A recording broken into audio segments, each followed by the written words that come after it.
Well, a very good evening, everyone, and welcome back. This is it. This is the 2025 Ultimate Pool Masters Final. It's Christophe Lambert against Jon McAllister. Christophe has just won the lag and will break first.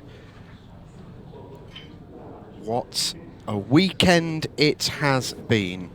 Both players have played majestic stuff. Both players have also had moments where they have not played majestic stuff.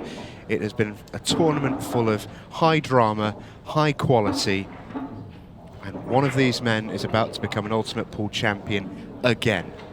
This is Christophe's first final since the 2023 Pro Series title that he won against Joe O'Connor. He has not been seen in a final since.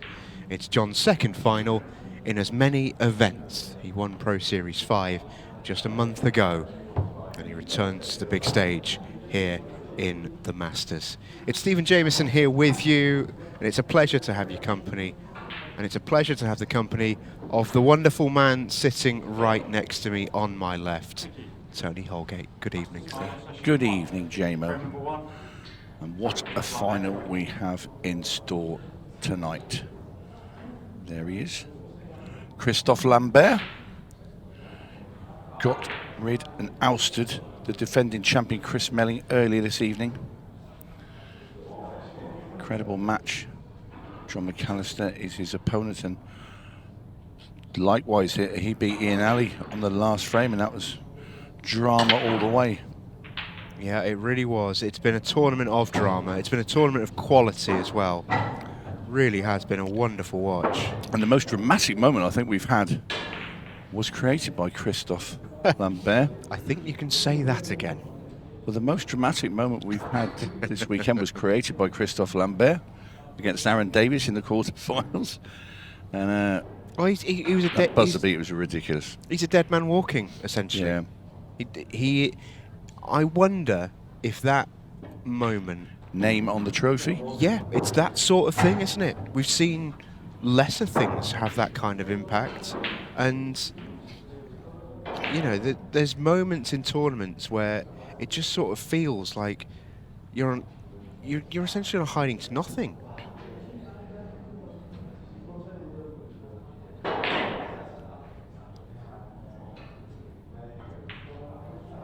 Christophe, by all measures, should be out the tournament, but he is. Nice angle here. You can play this one of the three yellows in the one in the centre of them and just bring the cable down onto the bottom red. You can just flick that red away from those two yellows that are near the back.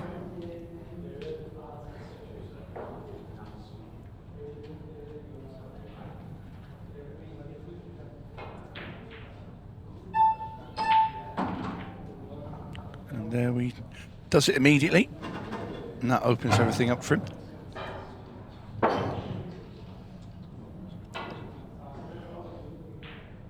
Nice little shot by Christophe.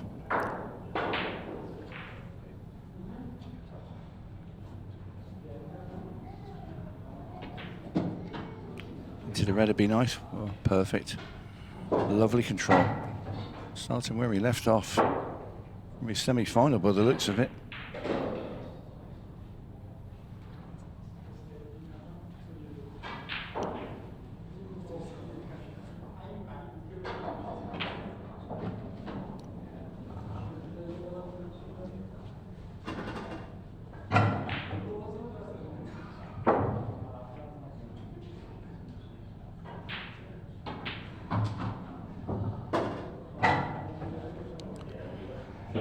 Very tidy indeed from Christophe.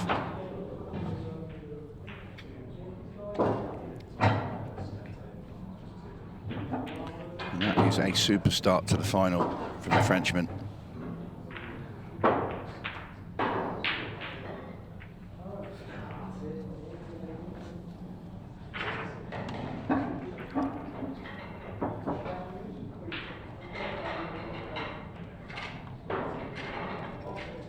Tough old day for these pair of players because they've been through some long matches. Oh, yeah. Oh. Like we said at the outset, with the stamina, fatigue and all of that, it's like one more big push. Yeah, it is. It's a marathon, not a sprint, this event. Thank you, frame 2. Jon McAllister to break. So Jon McAllister, And 1 frame to the. his turn to serve with this beast of a break.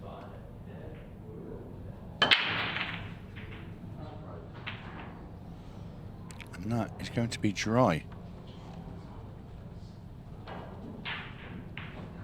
So Christophe Lambert straight back to the table. Anybody saw his semi-final, he raced into a 5-0 lead against Chris Melling, and then Chris pegged him back and got in front. But then it's quite funny because Christophe won the opening 5 frames against Melling, and he also won the last 5 frames against Melling to win the match. So that middle bit was where he had a lot of choppy water. Yeah. Just sort of forget about the middle moments. Yeah. Very incredible though, to win the first 5 and the last 5 in a big semi-final. I mean, they are long races, and this is a race of 15, this final, being 2 sessions. We will have the women's Masters final in between. And that will be also a great match for your enjoyment.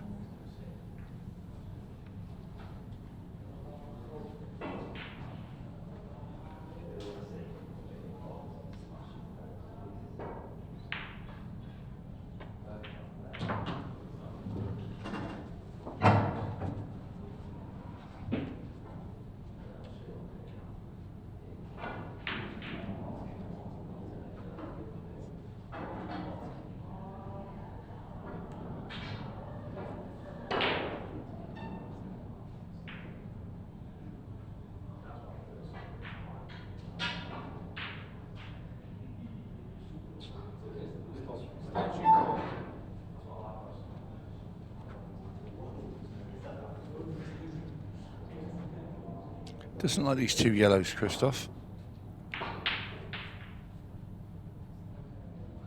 Doesn't have to go into them, just drop behind them. And he's doing just that.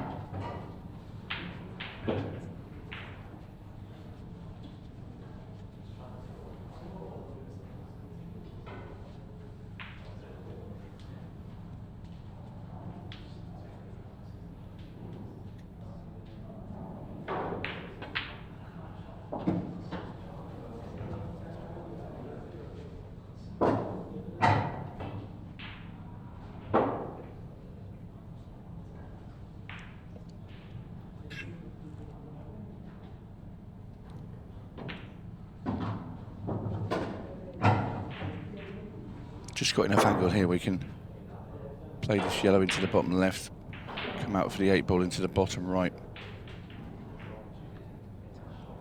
Needs to play this quite firm, so straight cueing required.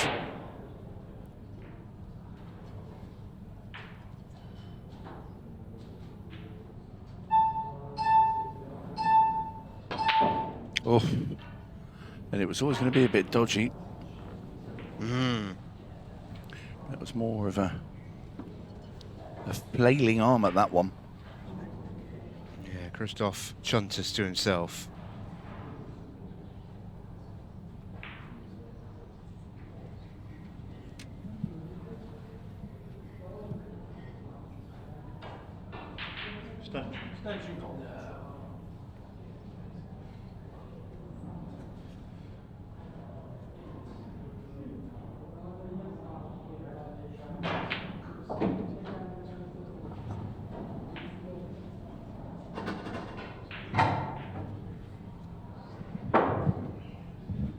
He did have to absolutely bullet that towards the corner. And that pace, you've got to be so precise.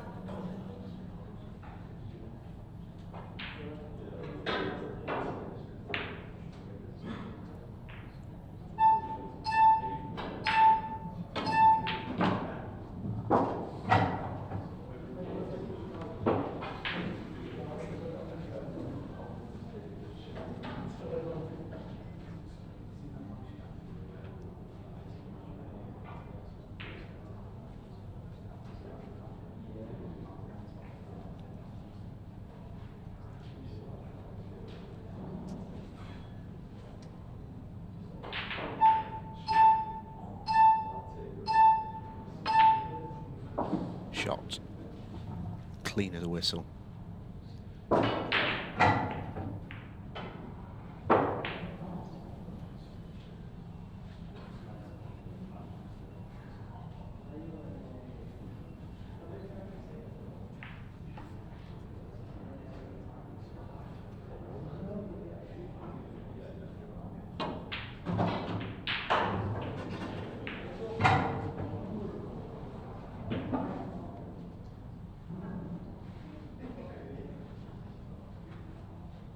I think Jon's going to have to go back up the table and back down again with the last couple of reds, unless he's going to play the other red into the centre bag with a bit of 𝗏𝗃𝗃𝗃 in it. He's going to do that. Get to the side of the cue ball. Played that lovely. Very good.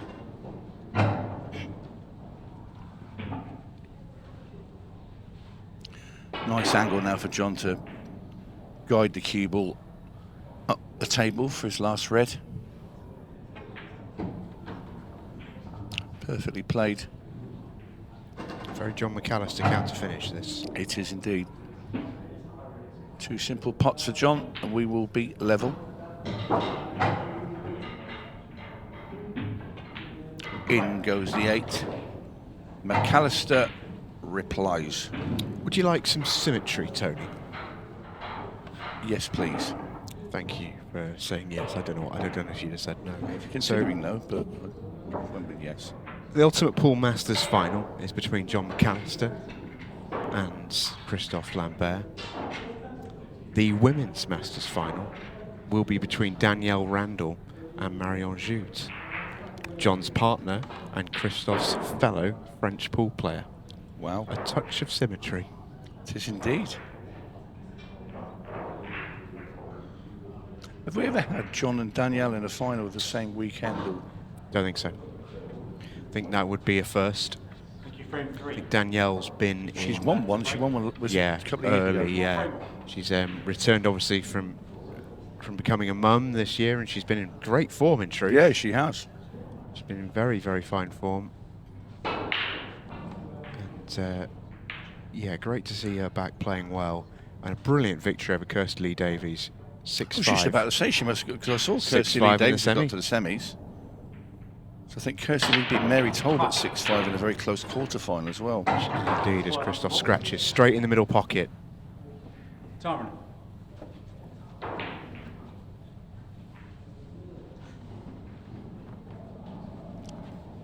Yep. He had a couple of those in his semi-final. So did Chris Melling. But he certainly wants to get rid of them now.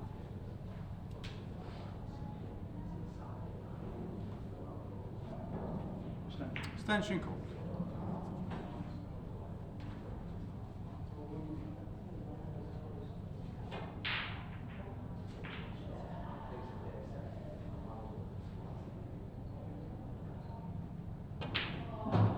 Yellow ball's in play.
Shake of the head from Jon McAllister.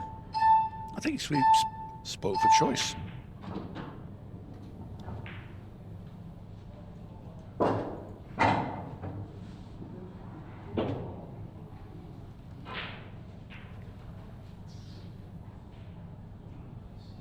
Wonder if you could just drop this into the middle and just leave an angle on the yellow at the bottom and then slide back round and have the 8-ball in the bottom right. This is tricky because he's got to guide up into a tight gap here.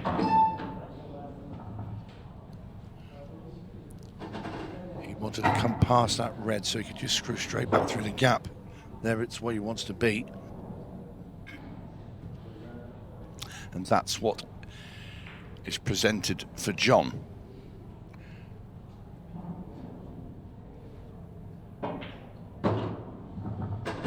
That, I don't think he's going to have enough stuck out here. I did wonder if he might play it off the red, you know. There is not much of this black ball stuck out, but there could be just enough. And there is. You only need a bit. Oh. Well, he had enough because he did. missed it on the thick side. Did indeed. You can't really afford to miss 8 balls in finals. General rule of thumb. Jon knows that. He's been to enough of them.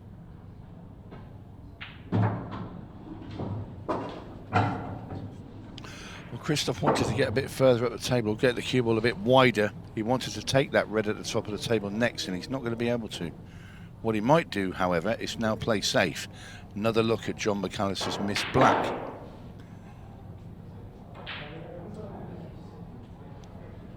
So, is Christophe going to play safe? I don't believe he is. Bull by the horns.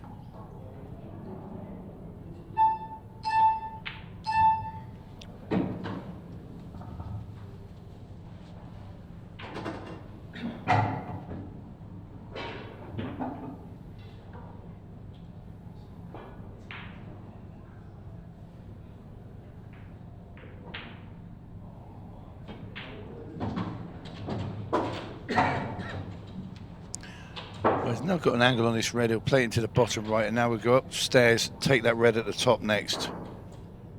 He does want to leave that up there till last. And now he can come back down. His last 2 reds are very near to the black bull. So everything fine and dandy here for Christophe.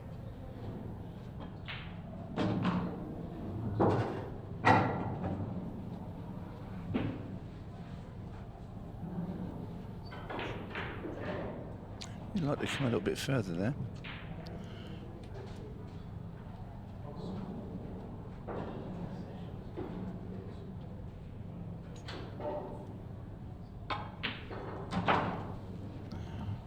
He's played that very well. Simple last red. They'll have a nice gentle rolled in 8-ball into the bottom left now for 2-1.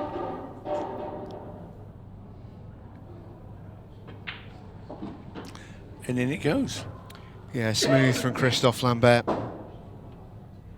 A big moment, even early on.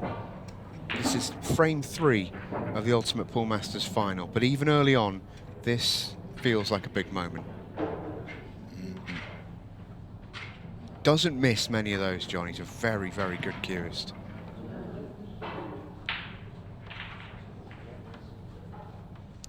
The positive news for him is it's still early. He's 2-1 down in a long old race. He doesn't really, in that sense, have to worry too much.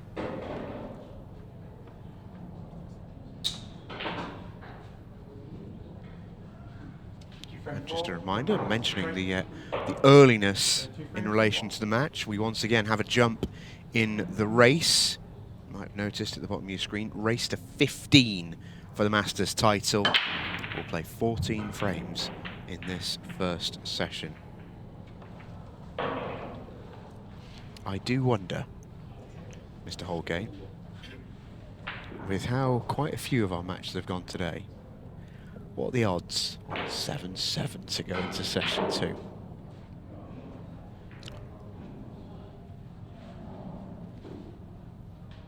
Every chance. It's Christophe who gets first go in frame 4.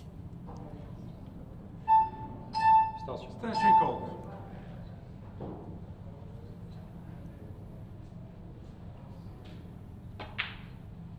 Red ball's in play.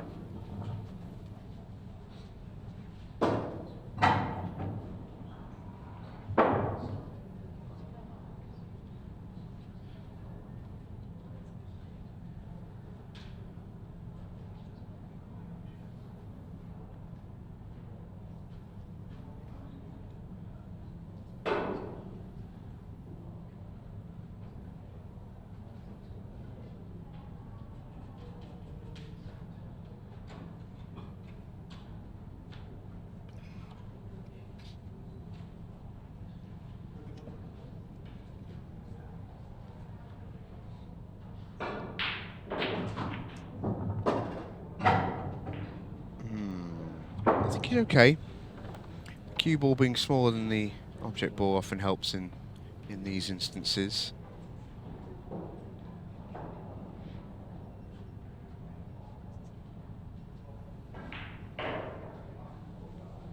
Tricky little finish this though. No question.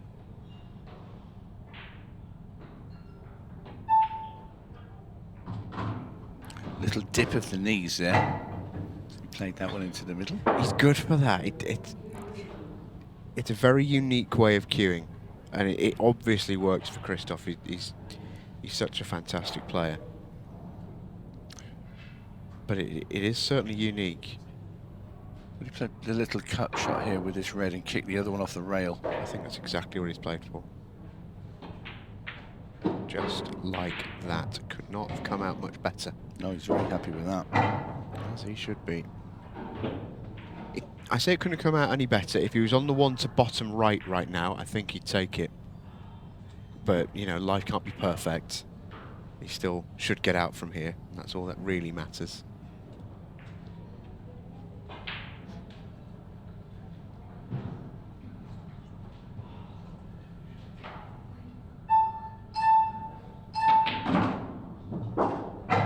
I thought he might go down to come back up. Yeah, definitely. He's got a nice little angle here. You can just punch this red in. Cue ball goes into that side rail, a bit left-hand side, and comes through the gap of the two yellows. That's a confident shot. Yeah, you could play a coward shot there and just play for safety somewhere in the middle of the table, couldn't you? But just shows that he's feeling good. Playing the right shot. Not feeling much pressure. Because there will have been quite the dump of adrenaline after the ending of that match with Mr. Melling, because those final 6 frames or so were just so intense. Yeah, they were. It felt like both players were on a white knuckle ride and clinging on for dear life. Everything felt missable. Both players put in misses. Both players had elements of luck that went either their way or against them.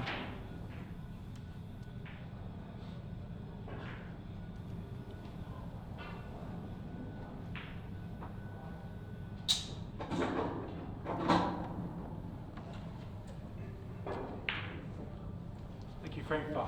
Christophe Lambert to break. Leading 3 frames to 1.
There's the face of a man who's not particularly happy.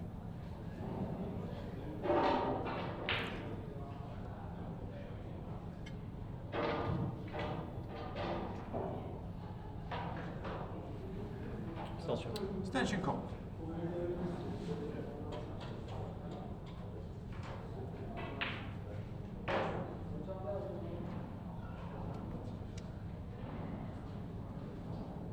Sets himself now for this plant. And he's not got it.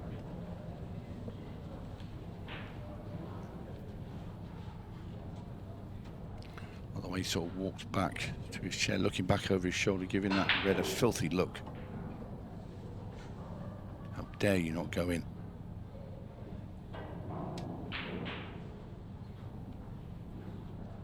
Jon really only presented one option here, but it's a favourable one. Take this yellow into the corner.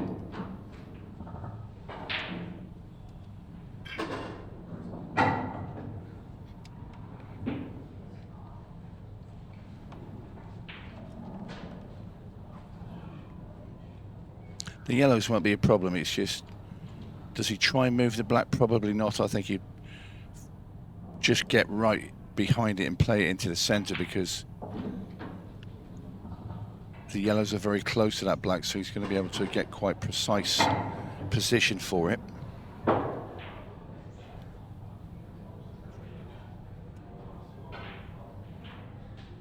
there's not much room there. He's going to try and play a little combo shot here then. Yeah, not close. Turn. Yeah, not particularly close. He could have played the yellow into the middle bag and the three down here, and I'm surprised. I thought Jon would have gone that 8 ball, or you get right behind it, a gentle roll into the middle with his tremendous ability. I thought he'd have slotted them away, but he's obviously got himself a plan. So does Christophe. Exactly. He lost a turn coming here as well. It's not left anything easy. He's left a thin cut. Now this, with the yellow that's nearest to the cue ball, into the right back, and he can drag that white into the 8 ball. Extension call.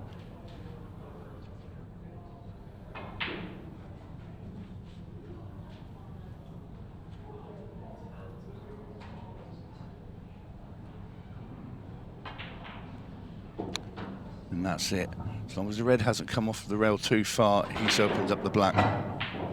And I believe he has. I think he's okay.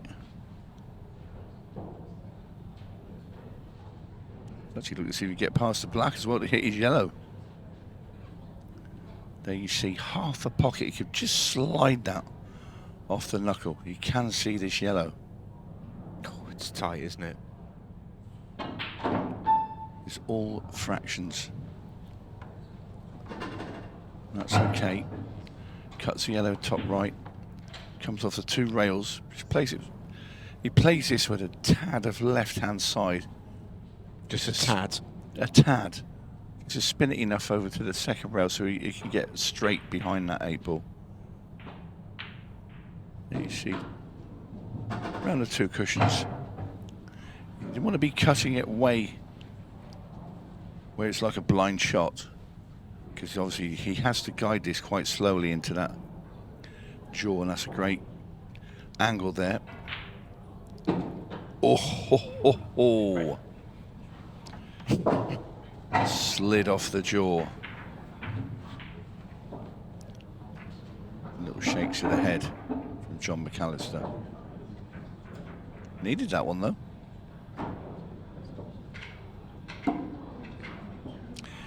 It is going to be a battle, and talking of battlers, I want to say a big hello to an old teammate of mine. I played for Ireland, one of our superb players, played for many, many years, one of the true Irish greats, and he's been having a battle in hospital for several months now, and I'm glad to say he's making great recovery, and that's 𝗏𝗏𝘃𝗀𝗀. So hello, Thomas. Keep up the good work. Also to Michael Fortune and Robert Brady. I know they're over there, and I'll see Robert next week at the World Championships as well. But just want to send my best wishes to Thomas and all the family, and obviously all of you over there in Ireland. See you soon. There's Jon McAllister, breaks dry. Yeah, here. Tony was telling me a little bit about Thomas in the interval, and if you look on YouTube, the old Irish matches, you'll see him. He's our lead-off man. Yeah. And a great player. Yeah, absolutely. And by all accounts, has been going through a really tough time. So we're sending you all our love, Thomas, and wishing you a full and speedy recovery. Indeed.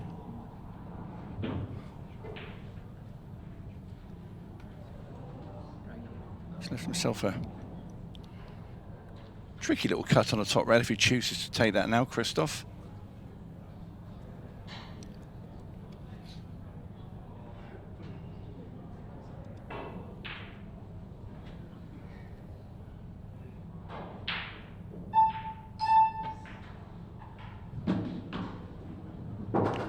And that was judged to perfection.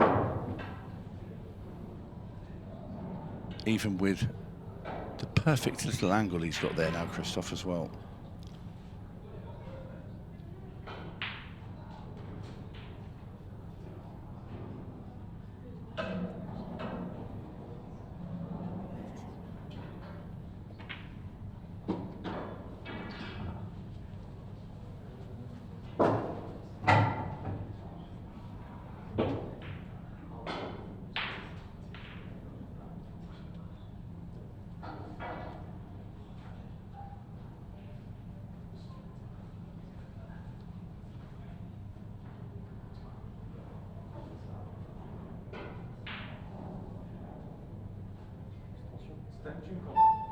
Seems fairly routine, this, for Christophe. He's just dotting the I's and crossing the T's.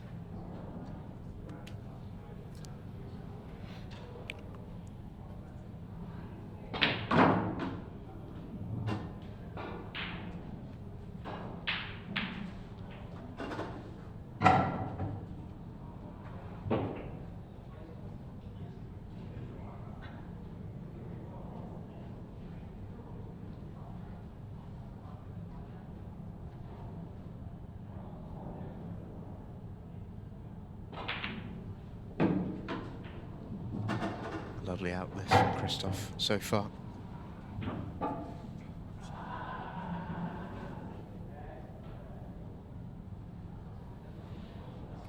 He wants to get on this 8 ball into the centre pocket. Perfect world for Christophe will be to pot this red, bring the cue ball, and just let it bump into that yellow that's the second one from, or the next one from the one on the bottom cushion. That one. Just like that. Some would think you're pretty handy at this game, Tony. I can see them, I just can't pot them.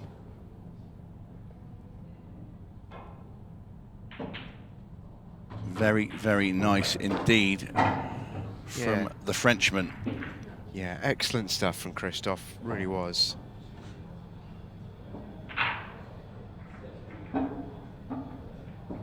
And I think it's fair to say that we're looking at an even money match here. This is a pick'em. Two quality players who are playing really well. Don't think either of them is going to run away with this.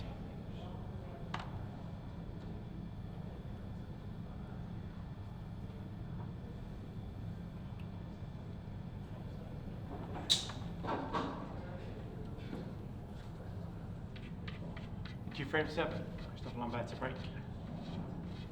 Moving 4 frames to 2.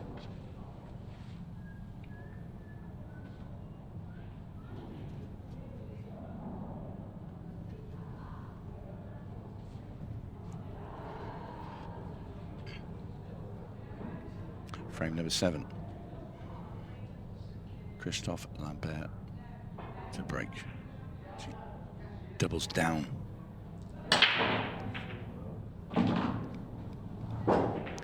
looks tidy. That looks very pleasant indeed. Take your pick. So what do you fancy there then, JMO? If you were to get your Riley cue out now, that 40-odd-year-old Steve Davis beauty that you've got, that you've been flaunting around this commentary box for 3 days, dangling it in front of myself and Simon Webb. Well, it's one of the... It's just like Christophe Lambert at this first. Good shot. It's just nice to have another relic in the studio. Wow. Why are you looking at me when you say that? Well, it's nice, you know. Between you, Simon, and the old Riley's cue, this place is full of things that used to be able to pop balls 20 years ago.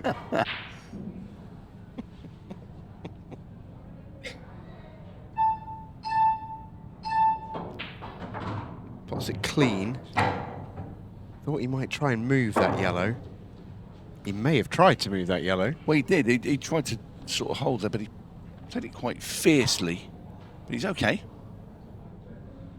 I think he'll have to come down and still play that one at the bottom.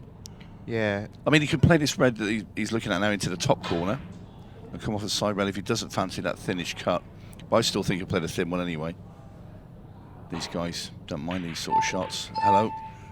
It's been caught on the hop.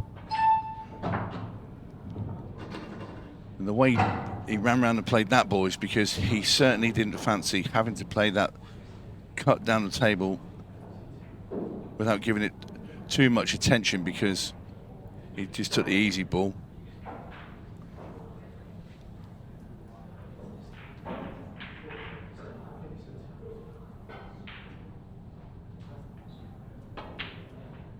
Now he gets rid of that yellow. Ironically, when he sort of didn't need to, although he may use it for the 8 ball. May.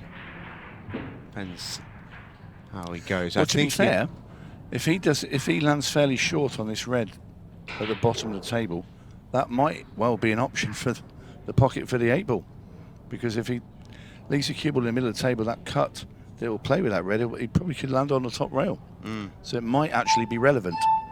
Yeah, it's exactly what I thought. He gives himself options. His margin here on this shot is quite big. But the angle he's got there, though, JMO, it would be very easy if he plays this slowly to put the cue ball right on top of the 8 and be stuck to it. So he's got to make sure he goes one side or the other. No, I think he's going to the left. Hello. How's your luck? Not in. No. Not in. Knock of the table. He's a bit frustrated with that one,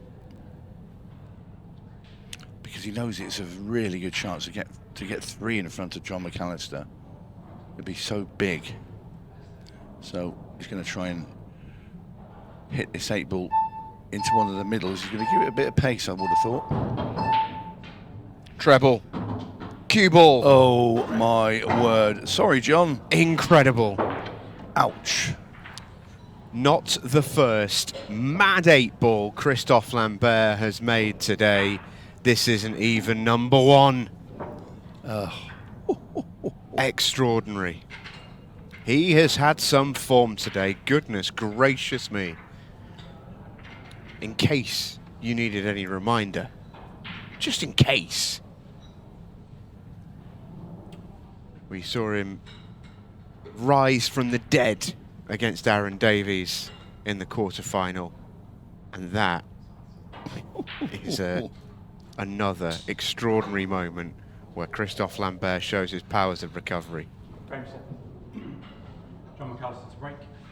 Trade the 4 frames to 2.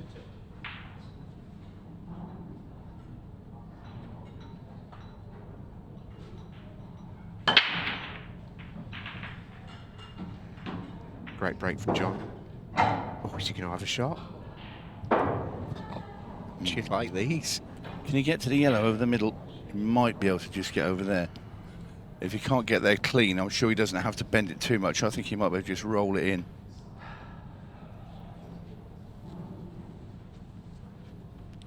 Yeah, he's not very happy. I think Christophe's black in the last frame is obviously dealt a fair blow to Jon McAllister.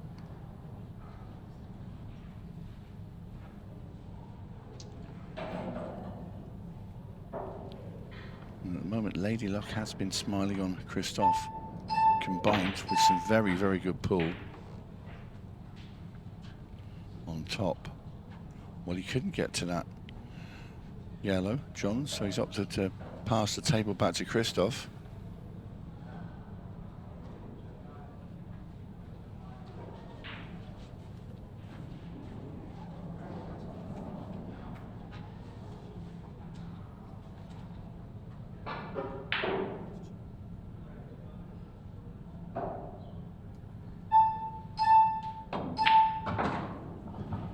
Yellow ball's in play.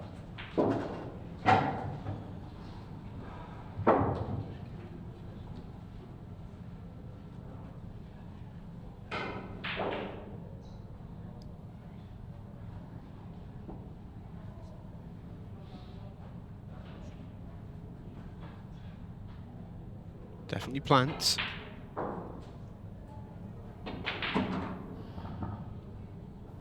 This is a game that does require an incredible level of skill, but it is also a game, Tony, that does sometimes require a fairly solid amount of luck.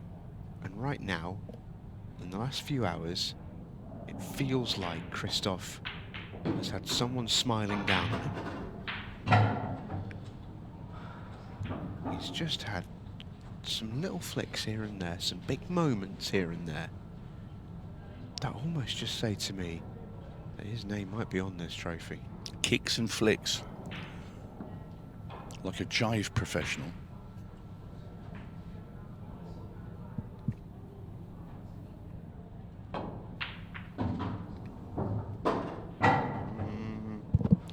Work would have loved to have been on that one top right, but he's got a pressure shot to play now. This is a tough little out from here.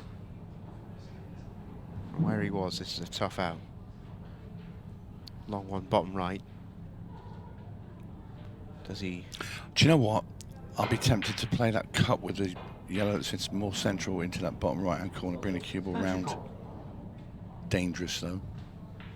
I don't think he'll play that. Yeah, it is the straighter one. It's bang straight. Look at that. This is a test of cueing.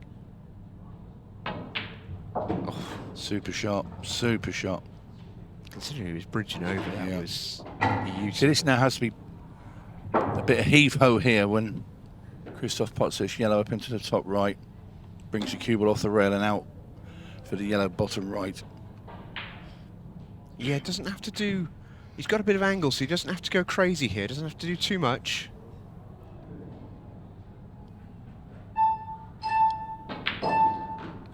Yeah, that's fine. That's lovely.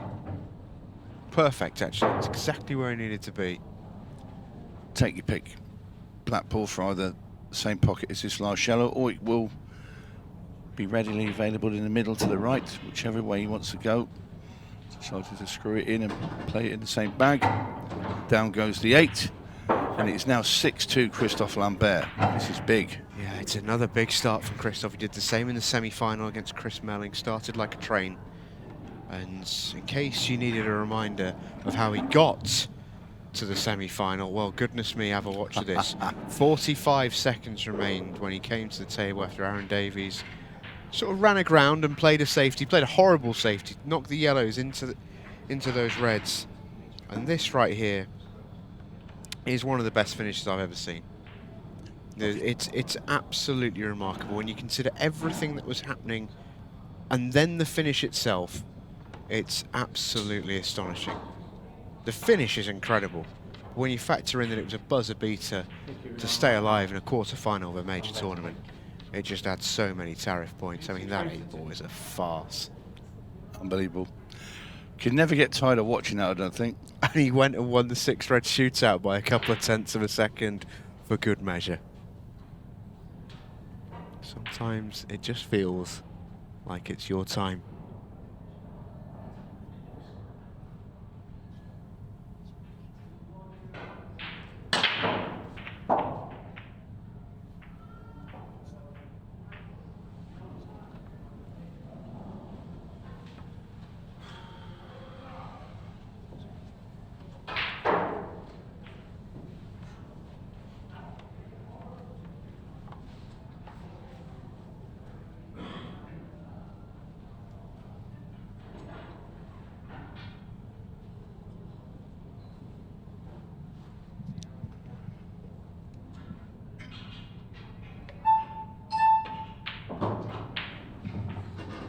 Red ball's in play.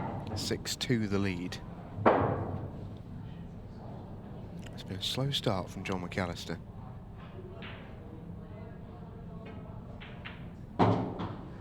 Nicely done there by Jon. Just left himself a bit of awkward queuing.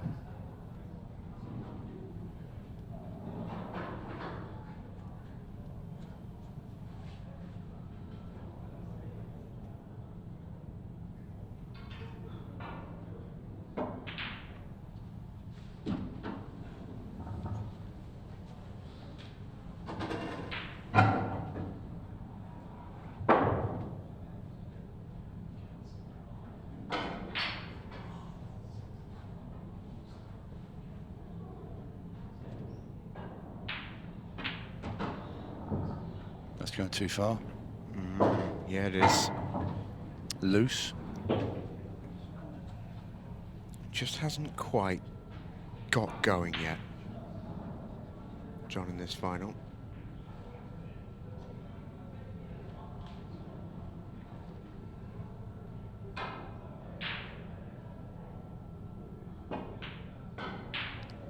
Recovery. Now then, he can play the cut with the red into the centre, but can he hold or get on that red on the rail? It's quite a thin cut. I'm thinking of the pace on the cue ball, because you have to throw some side on this, the right hand side, so when it comes off the bottom rail, it sort of like a V and it goes to the left, and he wants to get in that gap between those two yellows that are on that left hand side rail and the black ball.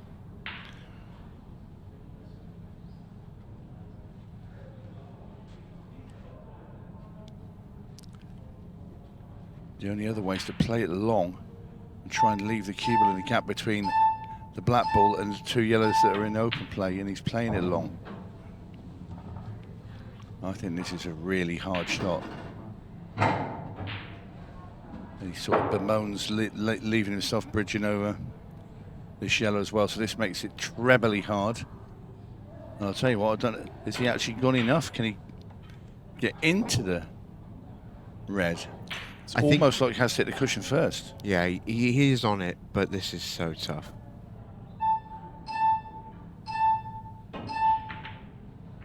Yeah, just a ridiculously tough shot.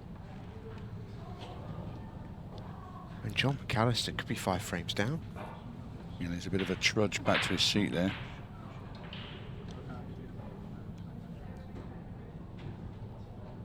Christophe going to play safe here, try and snooker jump. Also, it develops those two yellows, frees them. Yeah, right shot. There's no straight down the table and back up again. So it might have to be a side cushion escape. Well, he's looking. Right, he's so looking there, at 2 cushions, yeah. Wants to come in through the gap. So again, a little bit left-hand side. He's going to try and come off that side cushion. And well, he wants to pot it, really.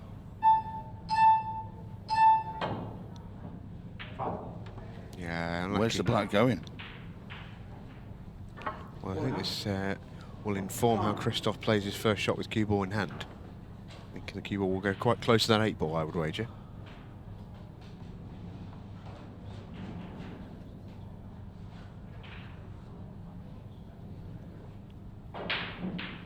Don't like it. Yeah, and I'm not surprised, because he wants to find a way to connect the 2 yellows together. And it's not easy. That 8 ball is just sort of in the way.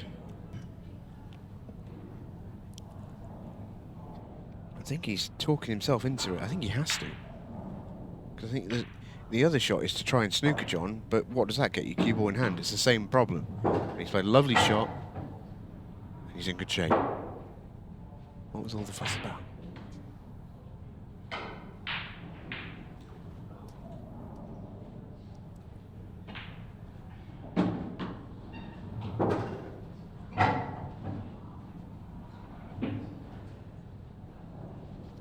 Jude arrives in the building.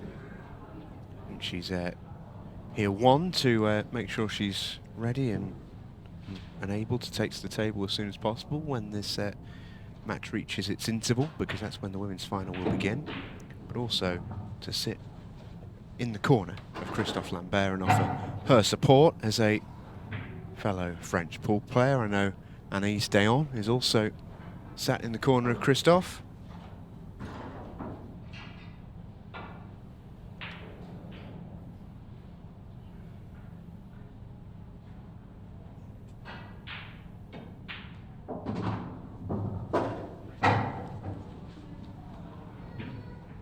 Left himself a bit close, and it is a touching ball with that yellow. There is Marion. And Anaïs, both of them two, will be in Ennis, I believe, for the World Championships in a couple of weeks, representing France, the shootout champions last year. Marion won the doubles as well, alongside Colette Henriksen. Will be gunning for a second world title.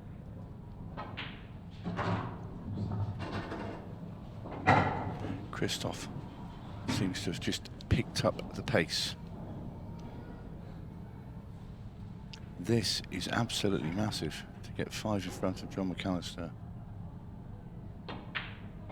Yeah, that'll do.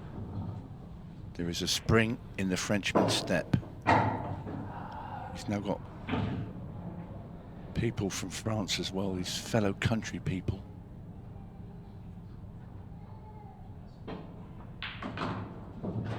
Brilliant from Christophe Lambert.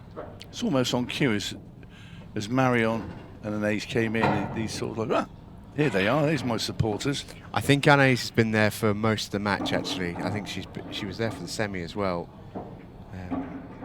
Always good to have that. Just support, especially when you travel such a long way, just having that sort of familiar face in your corner. You know, Christophe speaks excellent English, but I know it's something that he struggles a little bit with and works quite hard. Just nice to just be able to have someone in your mother tongue next to you in your corner. It must just give you that extra little percent in an environment like this.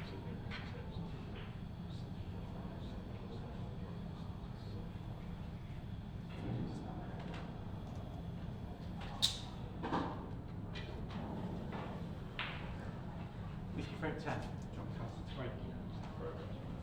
7 frames to 2.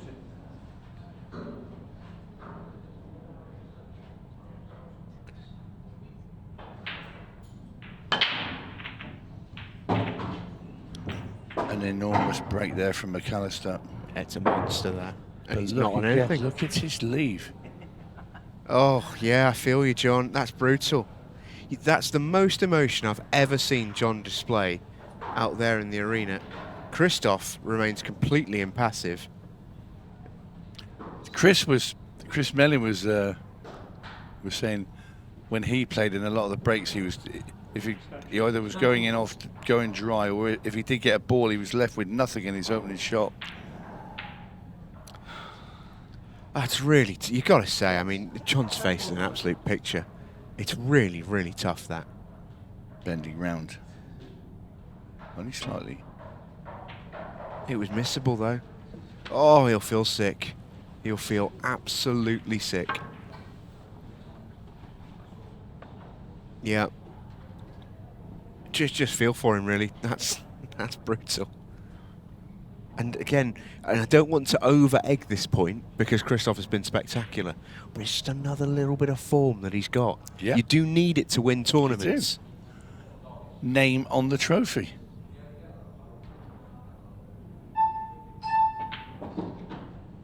Red ball's in play. Go back to his very, very first match on Friday against Cohen Bradford. It was 3-all. Cohen's missed. I think maybe might be 4-3 to Christophe, but Cohen's missed a really good chance to go 4 each. And Christophe sort of spread his wings and flew away in that one. And we've had that incredible buzzer beater. We've had some right drama from all of Christophe's games. And just purely by chance, we've seen a lot of... No one spent more time on this table this weekend than Christophe. And that's purely by happenstance, really. But it feels like we've seen a lot of his journey this weekend. There's been some great stuff, there's been some bad stuff, there's been some edge of your seat stuff. It has felt in many ways like Christophe's tournament. Jon McAllister still, though, stands in his way. But Christophe is just slowly, bit by bit, breaking him down.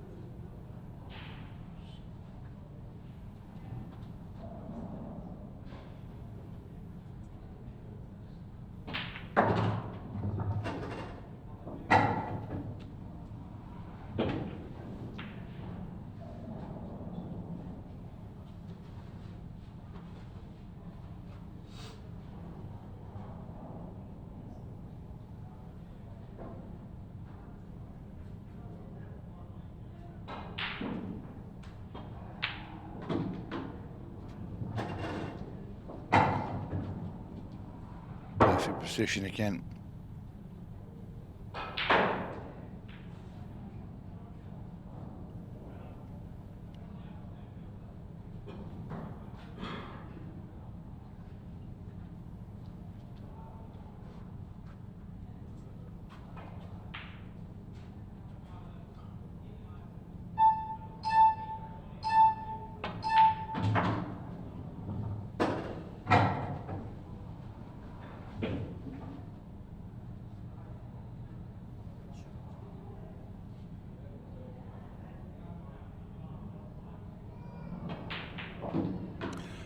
Brilliant. Just really good stuff from Christophe. He spent a lot of the end of that semi-final against Chris Melling just holding on for dear life. But right now, after a little bit of an indifferent start where they exchanged frames and mistakes in the early going, he's had the lion's share of the chances. He's had a little bit of run and he's playing some really solid stuff.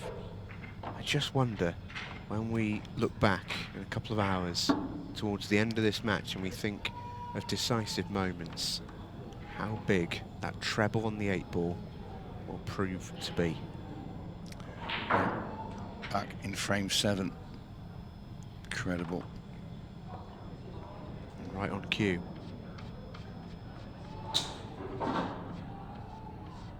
You weren't with us earlier. What feels like a decisive moment so far. Christophe Lambert to break. Just seemed to just Leading 8 frames. knock the stuffing out of Jon. He's had nothing since.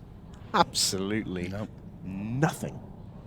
He's opened up a bigger gap than he had against Melling in his semi-final when he raced into a 5-0 lead. He's got a gap of 6 ahead now, Christophe. What's his break like? Made a ball. He certainly has. And there's work here. This isn't a gimme finish by any stretch. But once again, Christophe, successful break at the table with a chance. He's seeing if that red goes. Because if the red goes, one problem red on the table.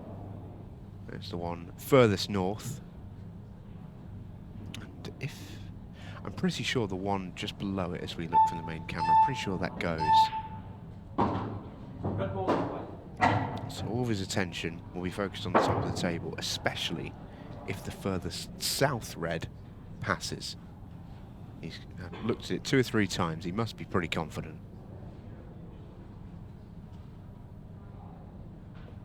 He thinks he can play this. It's not off the yellow, is it? I didn't think that went. I must admit, when I saw him queuing, I thought surely not.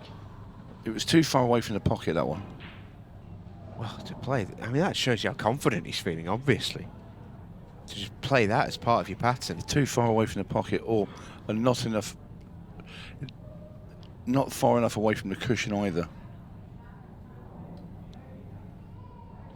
Shake of the head from Christophe. Jon McAllister. 6 frames back. Boy, oh boy, could he do with a couple of finishes here. We'll play 14 frames, remember, in session 1. We've played 10. So 4 to come. Best Jon can hope for is 8-6. And that would feel like such a victory for him, given how Christophe has started this match. Long way to go.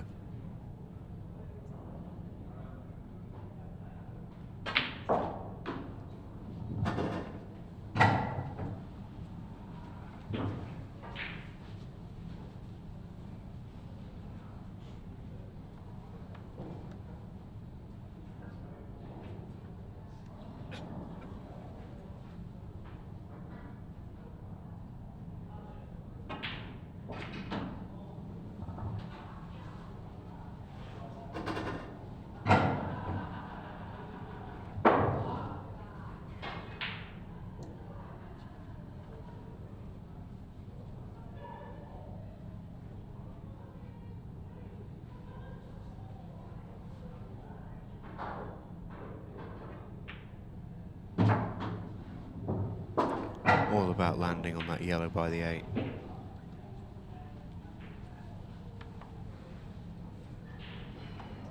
Yeah, he's got the perfect angle. This camera angle shows it beautifully. We'll just track up the table on a nice line.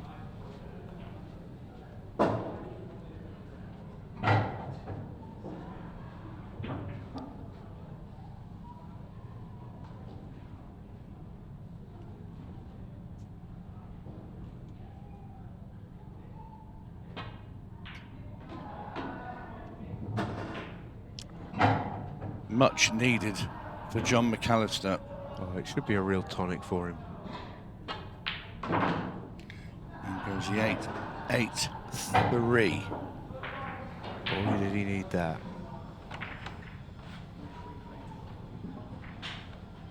Still chuntering away. It's his right. He's got a dilemma coming as well, hasn't he? Jon McAllister. So in the interval between his final, his lady is playing in the final of the Women's Masters. Does he stay and watch? Thank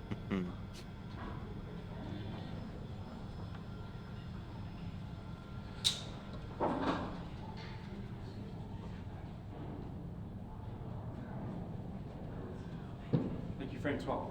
I'm sure she'll understand if he goes to collect his thoughts for an hour. She does play in the women's pros and knows all about the game. That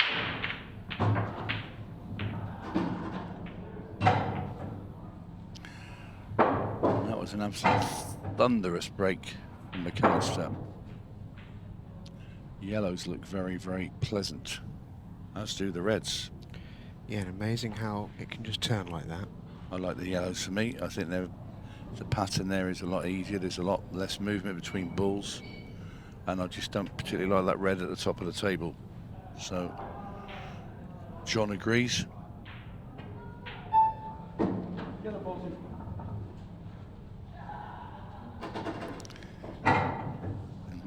8-3, I think, is about to become 8-4.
Well, as we heard from a couple of players this weekend, in these long races, they try and break the games down into little mini sessions.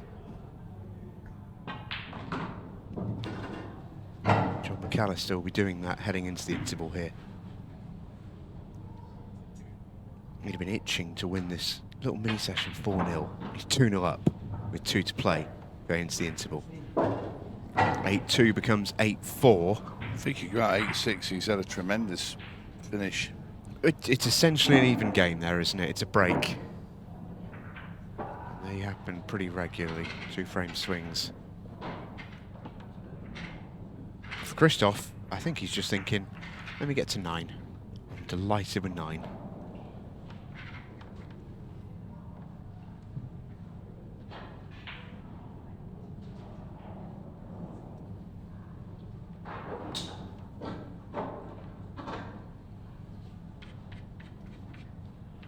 Frame 13.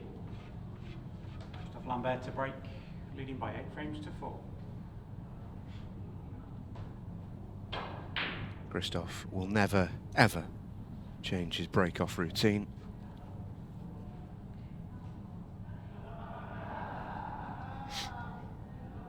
It is always the same. Well, it served him fairly well thus far. Oh, best one he's hit. Look at that cue ball, it was perfect. It really is just a beautiful break when it's on song. Both he and Chris Smelling, when they nail it, goodness me, it's good.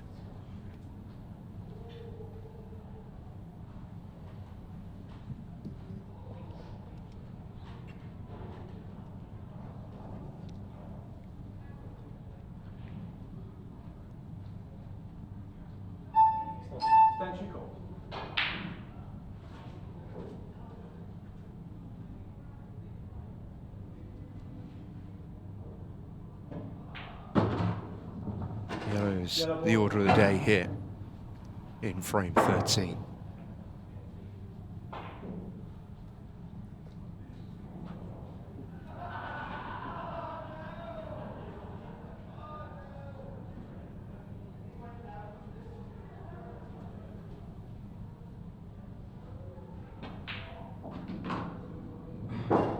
Yeah, that's nice. I think he's hit the gap so he can take the yellow closest to the left centre direct first and foremost. Avoid any plants. Oh, he's just lining up the plants, so maybe that's not the plan.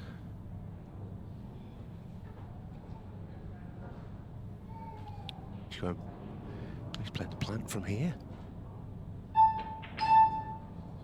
Has he got the legs? Just.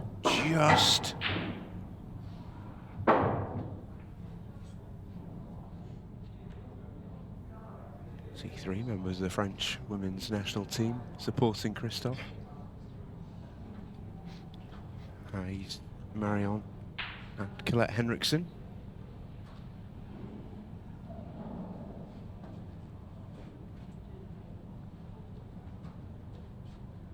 Colette fresh off winning the plate in the Women's Masters. Nice rub there. Yeah, lovely. That was a nice rub.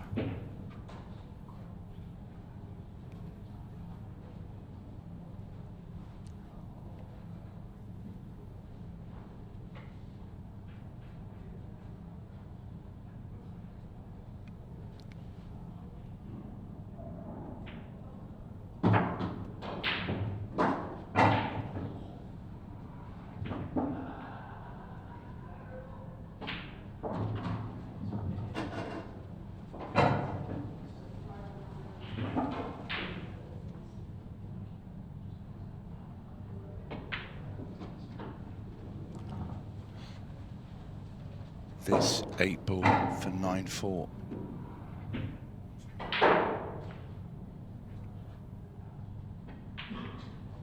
In it goes.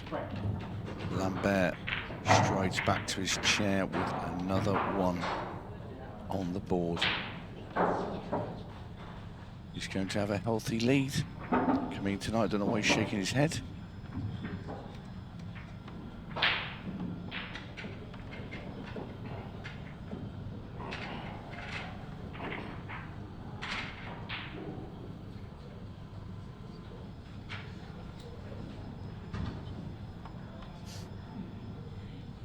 So final frame of the opening session of the 2025 Masters Final. Thank you. Final frame of the session. Jon McAllister to break. The women's Trading 9 frames. final awaits in just a moment. Jon McAllister would love this frame. I think Jon McAllister needs this frame. Yeah, 9-5 versus 10-4 in a race to 15. Feels quite big. 9-5 is a nervy time out there. You're right under the cosh. 10-4's like, well, you start needing some serious things to start going your way. Yeah. Yeah, you do. You need some in-off breaks from your opponent and some dry breaks badly. Yeah, it's just completely out of your hands at that point, essentially. You are relying on help. I agree. The degree in long races where you sort of feel in the game because, you know, you're always going to get some dry breaks in a long race. But to pull back a 6-frame deficit is a long, long way back. Jon's played a lovely shot there.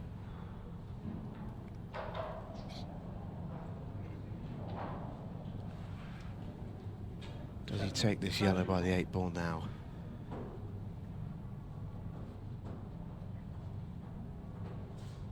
Does he come back for it next? Certainly a plate now. I think he just wants to roll this in gently, get the cue ball just past that 8 ball, leave a little angle on the one over the bag, so we can then pop that, come off the bottom rail and over for the other yellow. But I want to leave an angle on the last yellow to come back for the 8 ball, so some manoeuvring for Jon to do. Oh, he's played that pretty well. He has. Yeah, I like the way he's gone about that. Now, it all depends on what he wants. He's thinking of maybe getting the cue ball over to that side rail and having a black ball into that right-hand centre, rather than trying to trust getting on the ball to cut black down into the bottom left.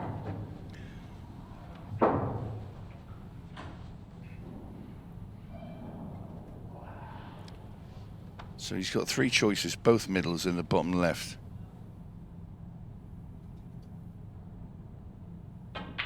He's had a good look at all of them and he's going into the near middle.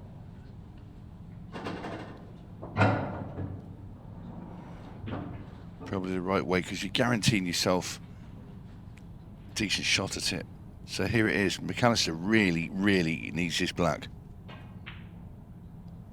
Oh, wow. Wow. That is a slow, almost funereal walk back to the chair for Jon McAllister. What's more, he's left an angle there for Christophe with the red into the centre. Cue ball off the top rail and pop those 2 reds apart that stuck together on the right-hand side of the table. Real chance here for Christophe to put a whole lot of daylight. He's gone straight into them. I thought he would have popped off the top rail because you're pushing him away from that cluster at the top and just towards the middle of the table. I'd just like him a bit more spread out them rather than too close. He's okay. Plant next.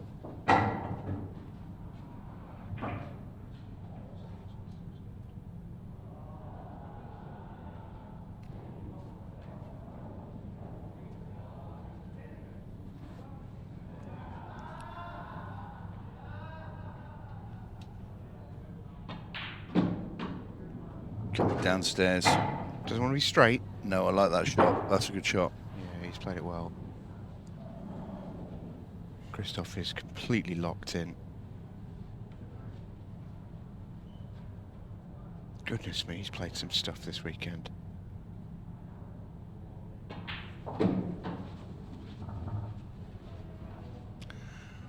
Tell you what, 10-4 is what this score's going to be at this break. What a start. As Jon McAllister slumped in his seat. All he can do is watch.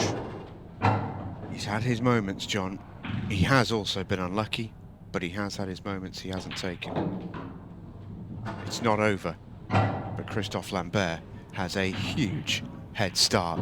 At half-time in the 2025 Masters final, Christophe Lambert leads by a healthy 10 frames to 4 in a race to 15. When we return in around about an hour's time, he is placed perfectly to take down the Masters trophy. Or can Jon McAllister summon the strength to find an epic comeback? This is the home straight. The determination on Christophe's face says it all. He's got himself in a fantastic position. He ousted the defending champion Chris Melling earlier today. Can he complete the victory and take home the title back to France? Decent break, makes a ball. And this would be the absolute perfect start tonight for Christophe if he could run these out.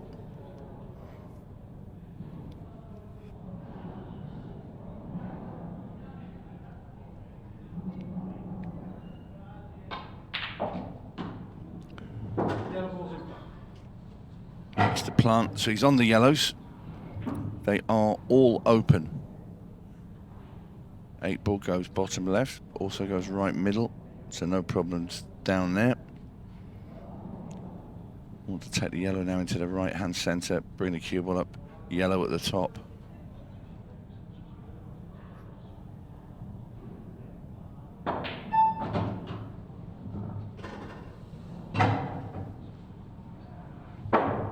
That's okay, got a bit of angle to get the cue ball down.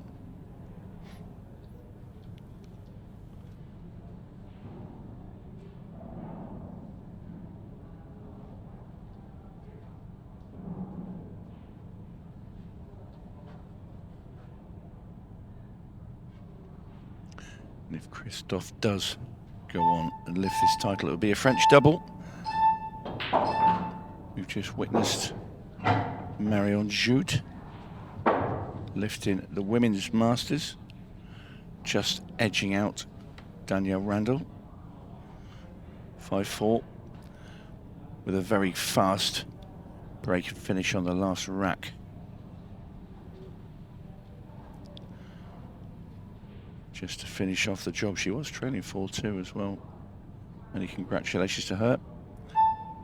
But now it's a turn of Christophe. And that is a very nice shot indeed. She's got to run this in. That yellow will go off the red in the centre, I believe. Just having a look at it now. If you can get straight behind it, you just got to pull the keyboard back a little bit. 8 ball goes in the right centre then.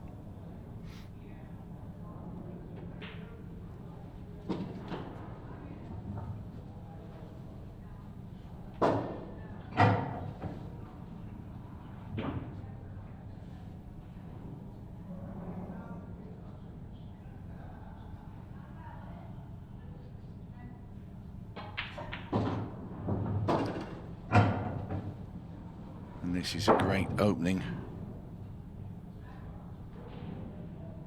for tonight's play for Christophe Lambert should he dispatch this black ball into the centre. And he does. Christophe Lambert continues where he left off. He now leads 11-4. He is 4 away from the title. I'm Tony Holgate, and Stephen Jameson has joined me in the commentary box after the little presentation. You out there with the women? Yeah, I was, and congratulations to 𝗪𝗁𝗠, and what a night this might turn out to be for our French players, because it looks for all money like the double is on. You got the sense that if Jon McAllister was to pull off the improbable, he needed to start really, really well. And losing the first frame of a session that he needs to win heavily is another body blow. And also, for those who don't know, I'm sure Jon will have been personally really disappointed for his partner Danielle Randall just a moment ago. Tough defeat in the final for Danielle.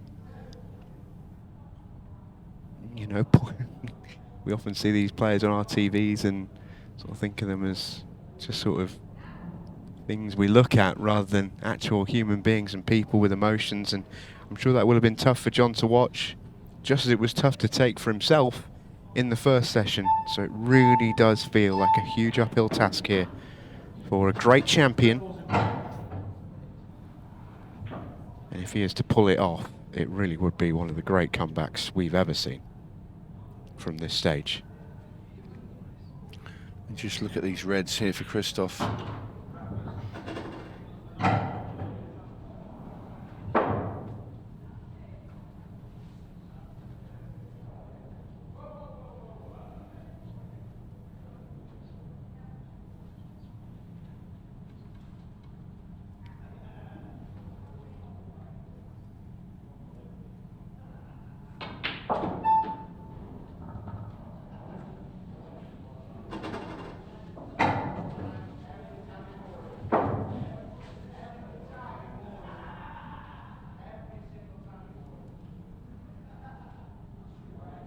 Just a little drop into the middle.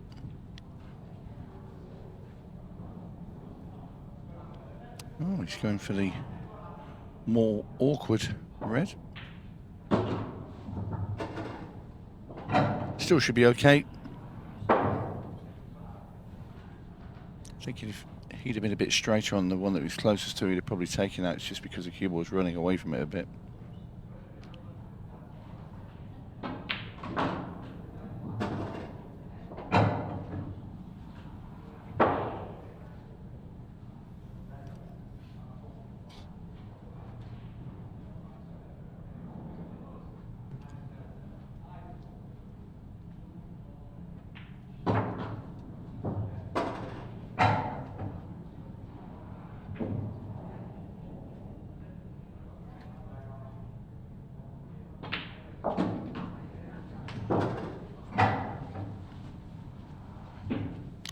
Train just keeps on coming.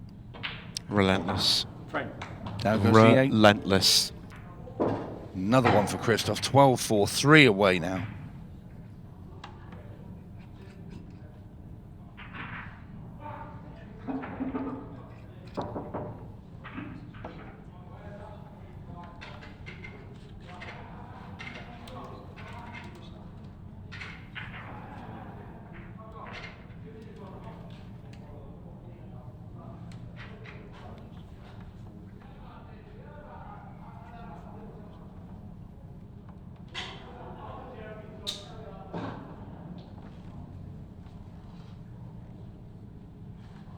Frame 17.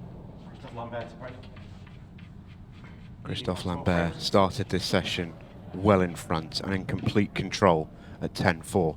He is now just 3 frames from the title, and his lead is 8 frames. We don't want to chalk it up, but we wouldn't be doing our jobs if we didn't say Christophe Lambert has all but secured this trophy. If Jon McAllister is to pull this off, it would be one of the great ultimate pool comebacks. And all comebacks have to start somewhere, and that's why you can see the annoyance from Christophe Lambert that he's given Jon an opening. He doesn't want to get bogged down in a scrap. Christophe Lambert will be keen to seal the deal as quickly as possible. The longer Jon stays in this match and can chip away, the harder it gets for Christophe to win. Jon, from this point, is essentially on a bit of a free roll. He's not supposed to win from here. But if you can just start to chip away, you never ever know.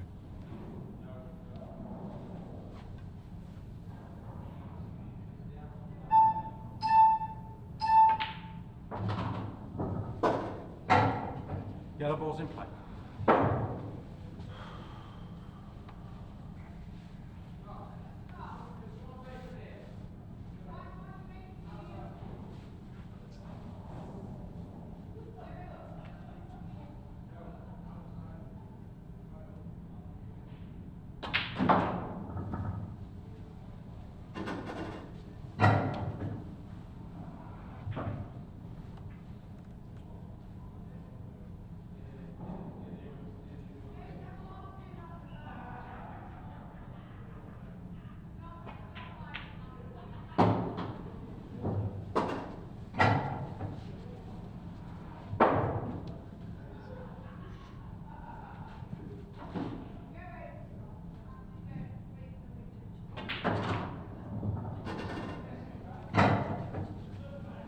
Well, he's freed the 8 ball as we have a look at Jon's partner there, Danielle. Narrowly beaten in the Women's Masters final just earlier. Yeah, it was a tough loss for Danielle as well. I think more than anything, she'll be disappointed with how she played in a funny way. Wasn't a vintage. And it's something I've never experienced, but it must be so frustrating getting to a final and not feeling like you've done yourself justice. Danielle led pretty handily at one point in that match, but did so on the back of a couple of pretty funky flukes. Yeah, I did watch it from out in the press area, actually. Oh, yeah. Thought I'd mix it up a bit.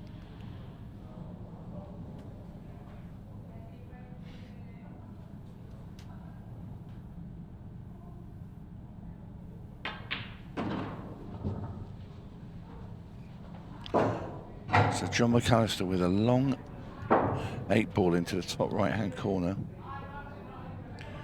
And it's just the start of a long, long road back. Super 8 ball. Fair play, Jon McAllister. Fair play.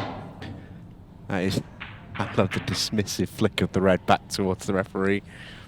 Jon's not going to go quietly. Every chance he gets, he will try and chip away. It's all he can do. He's not in control of whether or not he wins this final at this stage. It's all he can do is to just keep on plugging away and hope against hope that something pulls out for him.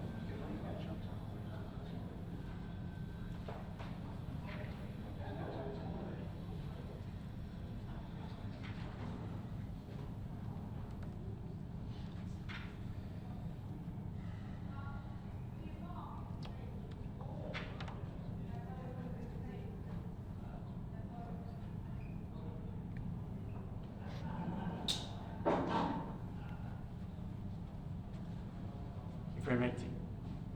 Jon McAllister to break. Trailing 12 frames to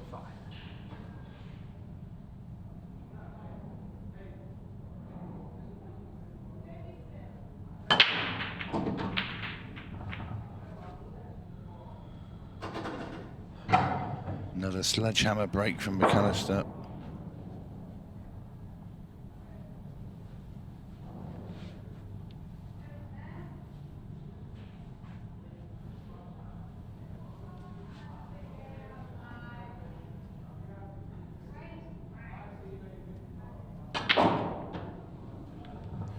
𝗧𝗲 yellow gets rid of that red that was blocking the other 2 out. But what that other red did is going to sit right next to the yellow in the middle of the table. So he's going to have to probably shift that one again. I don't know if that yellow might go in the bottom right, but it's an annoyance.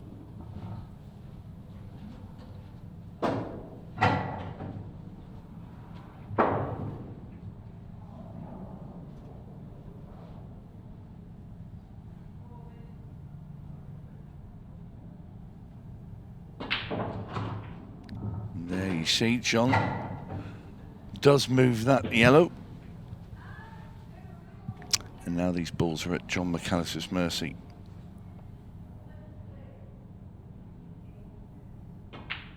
Should now be 2 in a row.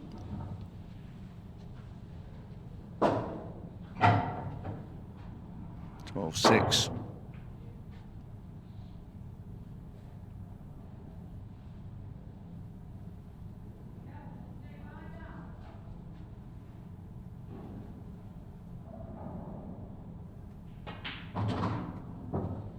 All he can do is keep on chipping away.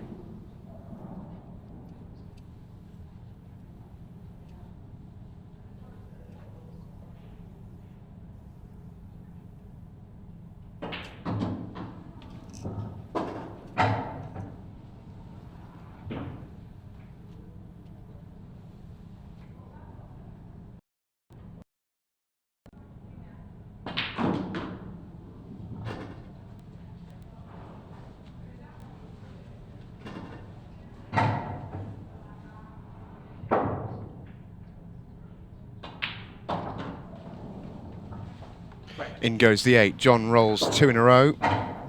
And he'll need to keep that party rolling too. He'll need more than 2 in a row, that's for sure. But all things have to start somewhere.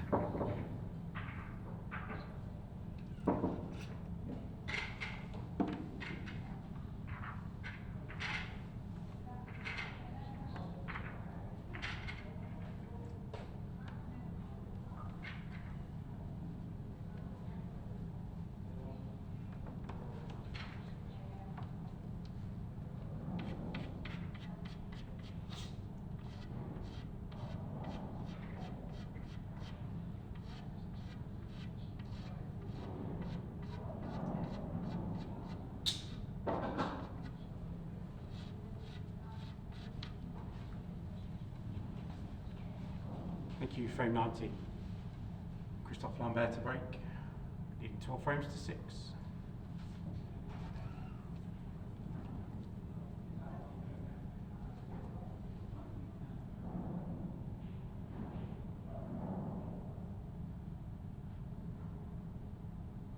Back Christophe comes on the break, slams it, cue ball stays up, red ball goes down. Christophe with a chance to chip away at that title. It's messy though.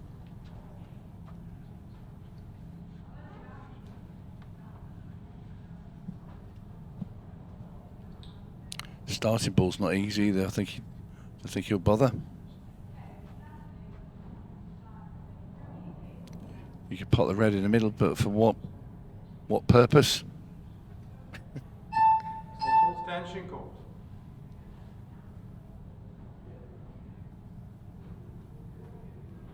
I think Christophe's got to play the game here. I think he turns the table over and says to Jon McAllister, "You got to chase. Come get it." Yeah. Yeah, go after these. All the best.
Christophe more than happy to play the waiting game, and Jon also is happy as well.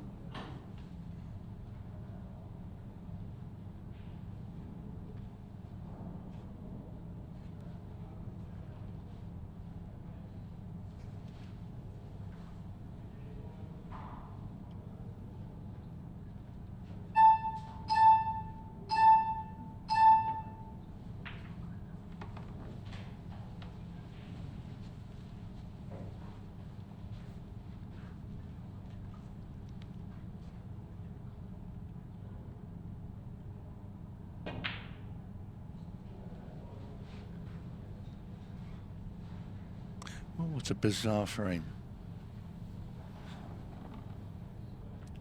Well, if Christophe thinks if he can make this frame last about 30 minutes, wouldn't be too bad.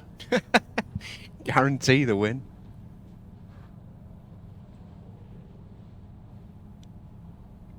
Having a pop. No, he's not. No, there's no benefit to Christophe going. There's zero benefit. He's 6 frames in front. This match is on a timer.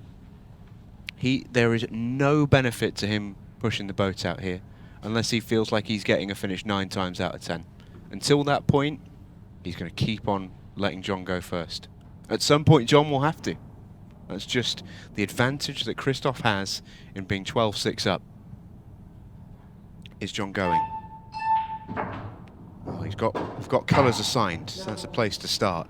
As we take a look at the current new Women's Masters champion, and also in the background there, the Women's Masters Plate champion as well. It could be a French hat-trick this evening, with Marion Jude, Colette Henriksen, and Christophe Lambert potentially all claiming gold. 𝗪𝘁𝗆𝗀𝗃 got the men's plate. Very much not French. No. Monsieur McCulloch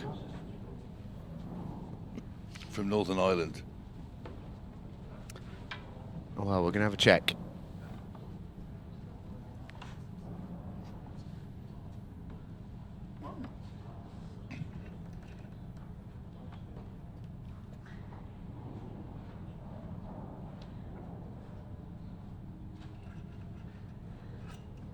I think there's an error with the timing system, I've just been told in my ear, so the referee's just paused the match.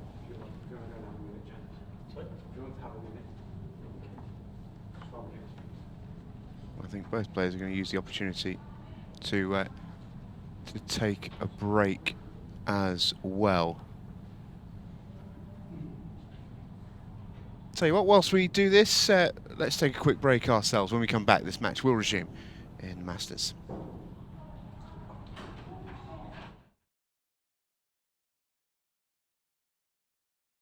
Introducing Ultimate Pool 820, professionally produced by CPBA, developed by the best players on the planet for world-class performance, maximum durability, and ultra consistency. Responsive, reactive, with lightning pace, and built for the players. Order yours now at 𝗏𝗏𝒻𝒂𝒻.com. For trade inquiries, contact traders@𝗏𝗏𝒻𝒂𝒃group.com. Ultimate Pool and CPBA, taking player experience to the next level.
Looking for a way to improve your employees' mental health and well-being? Elevate your team with our quick and easy online training portal.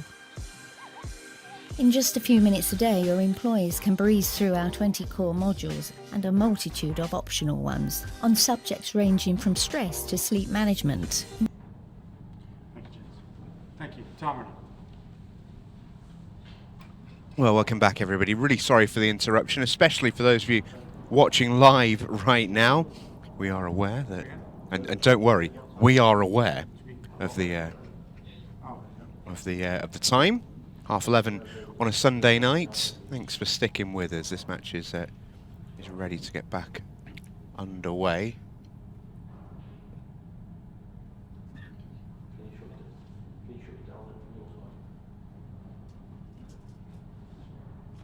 I'm just hearing that I might just have required a secondary bit of input. It's I think after 3 very long days, Tony, the table tech is out there going, I've got nothing left. I hope it's got another 40 odd minutes in it. That's all we need. Could it just be a case of somebody goes and gives it a big kick? Are you volunteering? Absolutely. I think John might volunteer, looking at his face. Yeah.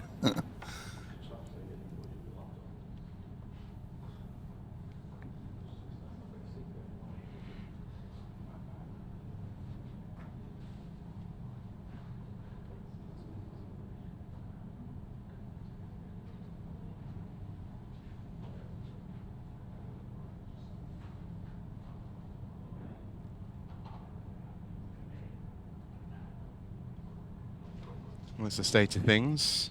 It's 12-6 currently to Christophe Lambert. Match clock was around about 43 minutes when we paused. It will be reset at the right time. And I'm seeing some good noises. I think we're good to resume, which is great news. All jokes aside, it has been a tremendously long day, so for both players, we do want them to still be able to play their best stuff. John's in a tough spot. Would have loved to have stuck behind that yellow, potentially get himself some cue ball in hand. Christophe going to continue to just annoy Jon McAllister, try and force him into a finish he doesn't want to take on.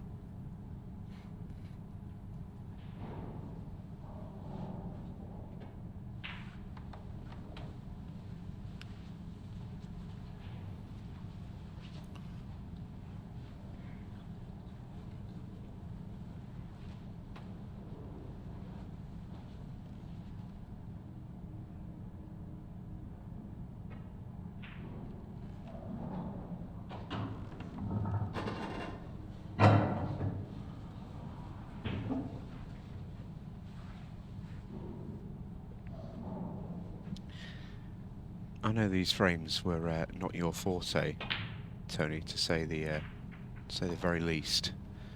But how do you go about winning this from this position if you're Jon McAllister? Christophe, we know, will be playing a slightly different game, but John needs to win it and could do with winning it sooner rather than later. Where are the key battles here on the table? I think keeping your mind steady for a start, because it'd be easy. If I was that far behind, I think I'd just throw my arm through him anyway. I did say it wasn't your forte. But then he has got 2 back. But you've got to. He's playing these little safety shots. He's trying to carve out a little opening, but you've got to be careful, because as you do slightly open these balls, Christophe might see an opportunity and think, do you know what, if I pop that one and kick them all open, I might be able to nick this frame here. So does John have a little opening? It's very, very hard. John thinks he might have an opening. Well, it's been firmly shut now, whatever opening that was. And this right here is exactly what Christophe wanted. This was why he was in such a strong position. A frame like this, oh, you can't blame Christophe. 12-6 in front. Christophe wants John to go. Always. He's trying to just dink round this red. It's a very good shot from Jon McAllister, got to say.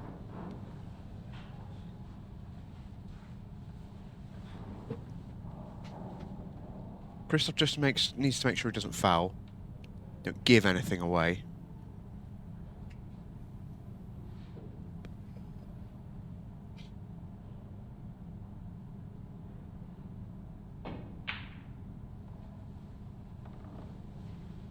I'd love that to stay potable. I'd love that to sit right over the middle pocket, but alas, it hasn't.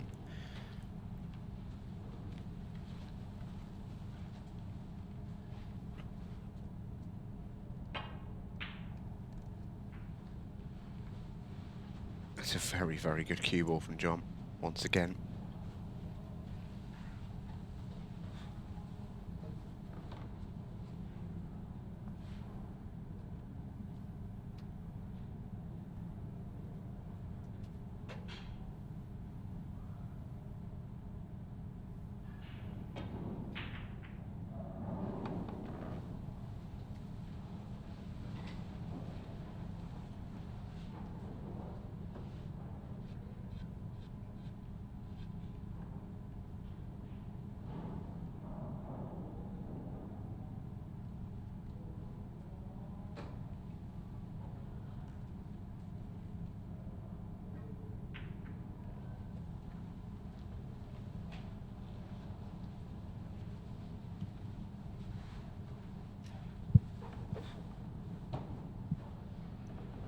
Christophe can be the controller here. He has more balls on the table.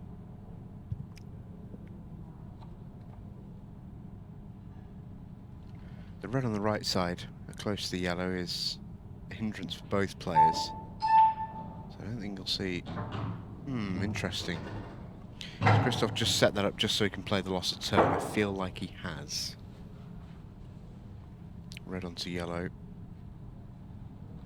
Cover up the bottom left pocket and leave Jon. Yeah, I don't think he's going to be able to cover it here with this little plant. The red will just bump off the rail a little bit. Loss of two. But he wants rid of it. Good luck, Jon. I mean, it's a tough spot to be in. Christophe now in a good position in this frame. Yeah, he's got all the control. He's got all the advantage.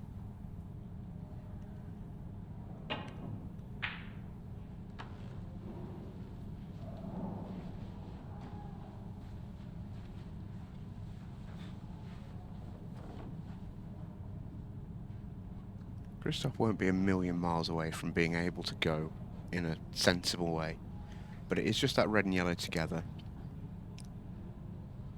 He won't want to be the one to break that up, so naturally he's going to pick his other hardest ball and just make it a little bit easier. And in the meantime, try and make Jon play it. It's a clever little shot from Christophe. Develops his ball and leaves Jon snookered on the one at the top of the table, forced him to play down. He didn't have to play down. He can just have a one cushion escape across the table there, because it wouldn't. That's not very hard to hit.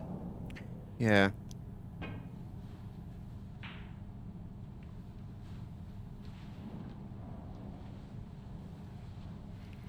Can maybe push the boat a little bit here.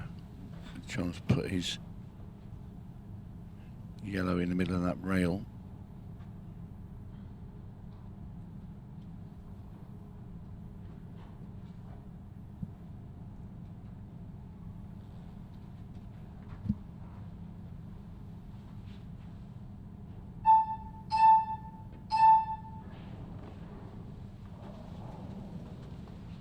Now that yellow's harder to hit. No, it's still a one cushion off the left-hand cushion this time.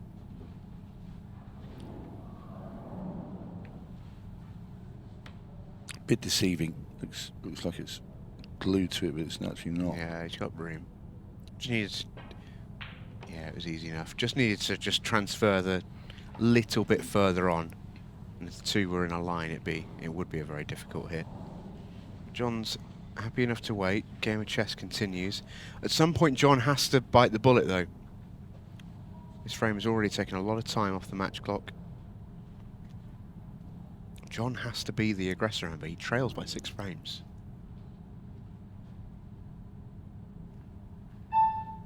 you're on an average of 3 minutes a frame, though, you're looking at 18 minutes. Plus this, well, be 15 minutes plus this one if he was to win them all to make the match level. And he'd take that right now in a 6 red shootout. True. Yeah, true.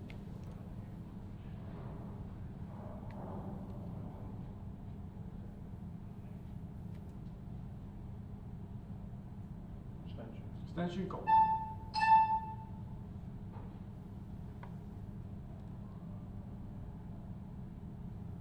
Jon finally calls the extension for the first time in the frame.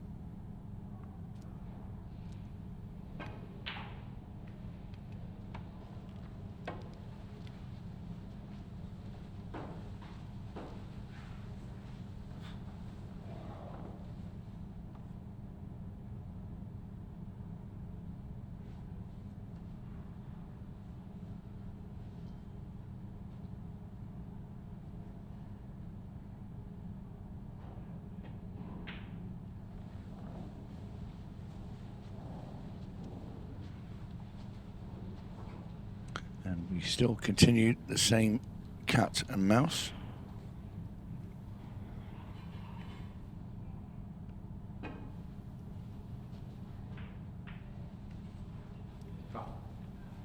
One hand. Timer. Ball in hand for Christophe. No rail contacted after Jon came and hit that yellow. I think if you're Christophe, do you just play the loss of turn? Take another ball, Jon's off the table. Absolutely. Yeah. 100%.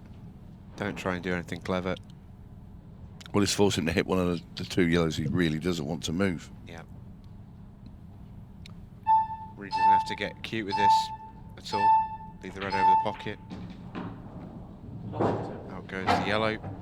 Jon McAllister is up a fairly famous creek without much of a paddle. Which creek's that, J-Mo? Oh, wouldn't you like to know? Wouldn't you like to know, Tony?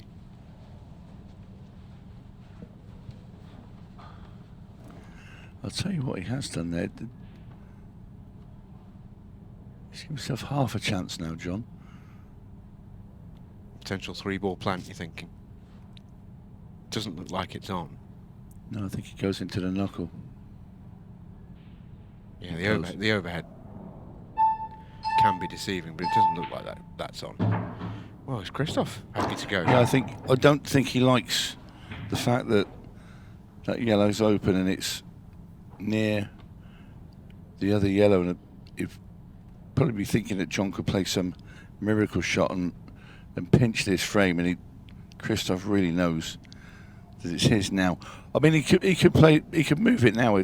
He plays this red at the top over the bag, left hand side, comes through the gap of the red and the yellow in the middle of the table, comes into that side rail. Could even go behind it and come up. He's going to use the ball in the middle.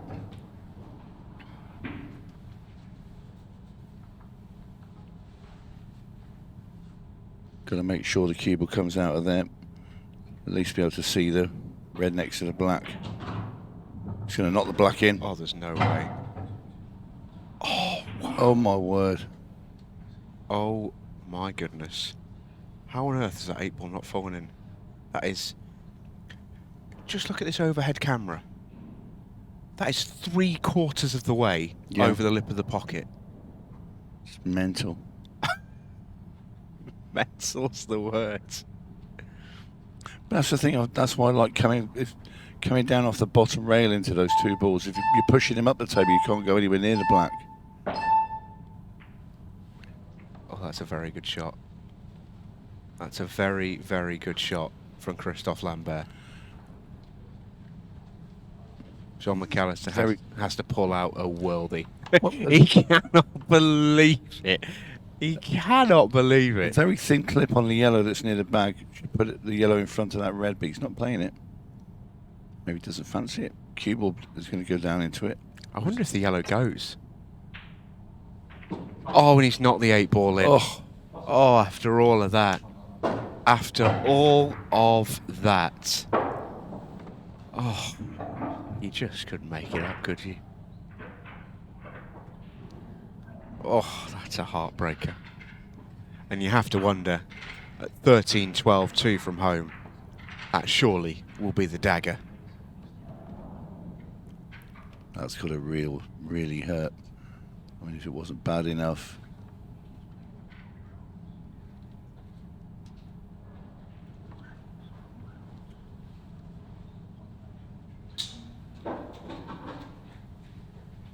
I dare say this next Jon McAllister break will be hit with fair feeling. Playing by 13 frames to 6. Might need to put the camera guys on standby again. Belted that. That was belted.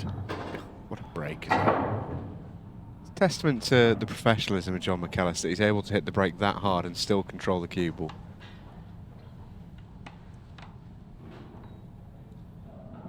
So I dare say if that was the basher, Tony Holgate breaking those balls apart, I'm through a wall in the room next door to the main arena here. Well, if I just knocked the black in. And I reckon I might take a catch through the wall. Wouldn't have the strength now. Especially after a night out with 𝗘𝗃𝗵𝗵𝗑.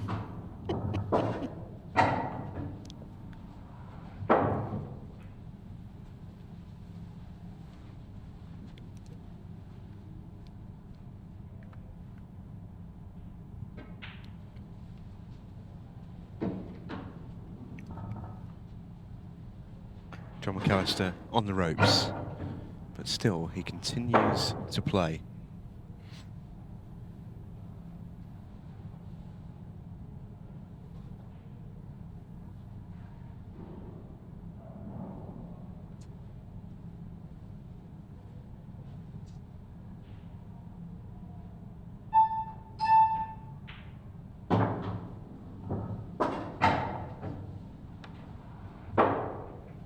This is the key shot. Cash ball in the frame, really. Gets this one right, and the 3 yellows open up and available.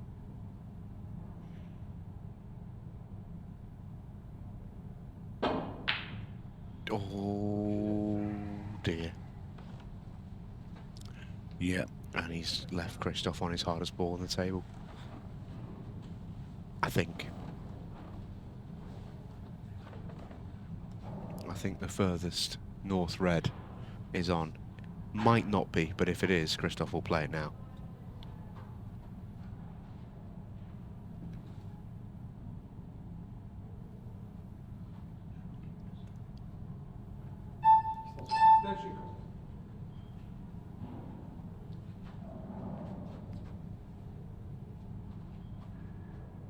He's looking at this red long. And that tells you he's not on it. I don't think he's on this. Oh, Christophe. You're going to get Tony assaulting the main arena at this rate. Oh, he's torturing Jon McAllister here. You have to say, it's a fabulous shot. But I also have to say, it's 5 to midnight, Christophe. Come on, play the game. Yeah, bit of mileage now in this frame.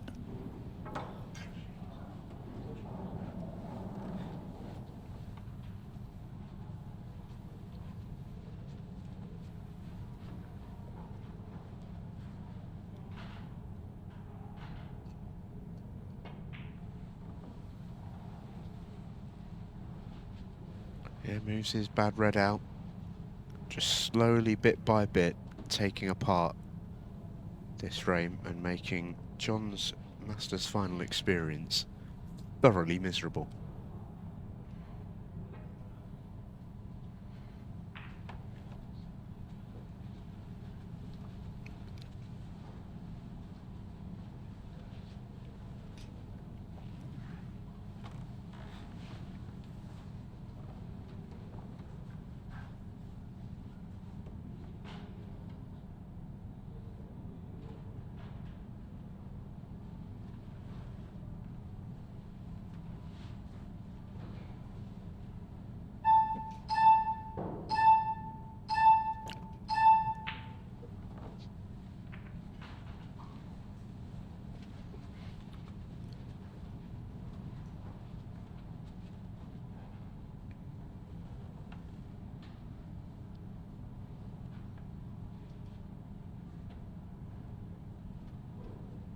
That hasn't quite worked as Christophe intended it.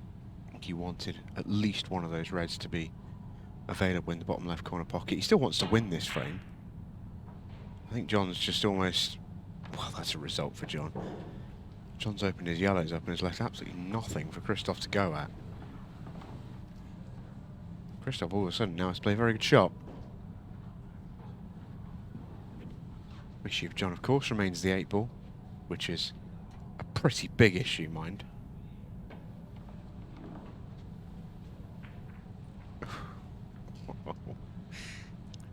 Good shot. It's a terrific shot from Christophe.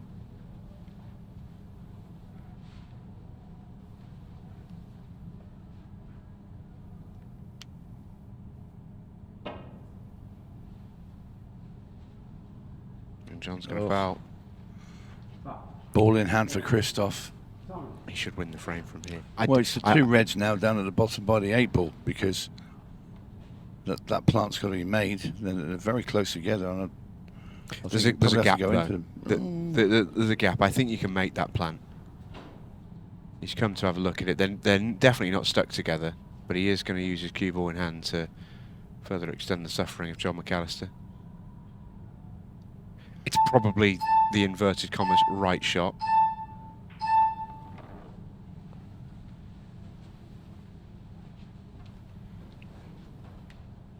He's played for cue ball in hand again, essentially, because he's laid a really good snooker.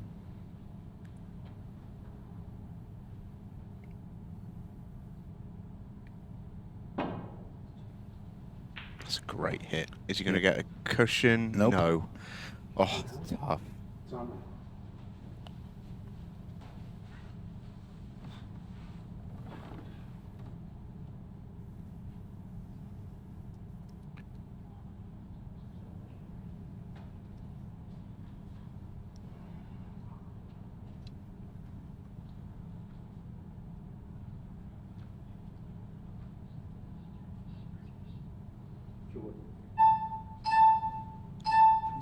Yeah, can't take too long, Christophe. Well, I'll tell you now, we are now in the realms with the clock of 7 frames adrift, at average of 3 minutes a frame. Yeah, it comes into play. It's definitely in play here, is the match clock. These 2 frames have nuked it. It's a good shot from Jon. He may force Christophe to play the plant here. Whether Christophe wants to or not, I'm not sure. The reds at the top of the table are still a bit of a problem for him. Christophe did have a reputation back in the day before he became this mercurial turbocharged potting machine that we've seen a lot of in the last couple of years. He had a reputation as being a very steady, very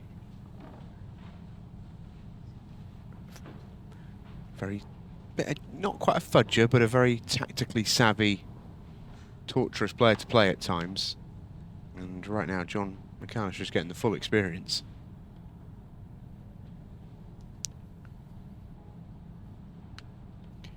I can tell you, the clock has just struck midnight. 𝗏𝗏𝗏𝗏 has turned into a pumpkin. I can tell you one thing. When this final started, Jimmy Croxton was 39 years old and he's now 40. Happy birthday, Jimmy Croxton. Anybody that's here at the venue wouldn't know it's his birthday today because he's told all and sundry trying to tap up drinks at the bar most of the day. Yeah, bless him. I can tell you that I bought Jimmy a drink earlier to celebrate his birthday. I actually bought him a glass of his very own Joker whiskey. I don't know if you knew this. Non-alcoholic, isn't it? No, it's very much alcoholic. It was also turned down by Jimmy. If you wanted to know how he feels about his own brand of whiskey, he didn't want to drink it all in one go. I don't know what that tells you about the drink, but there you are. Christophe's going. No, cancel my last. Christophe's not going yet. I got too excited.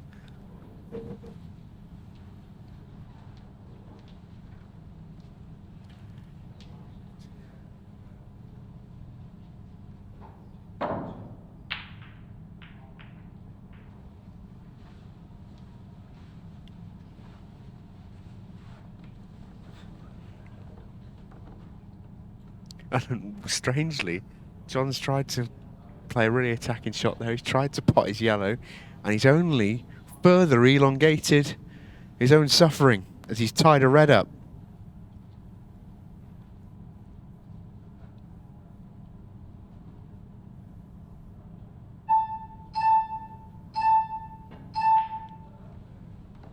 Oh, what a shot this is. Oh dear. I'm telling you right now, if you were in Jon McAllister's shoes, Tony, this yellow would be getting an almighty whack, wouldn't it? Well, you're looking at now, it needs to be at 2.5 minutes of frame for him to pull them back now.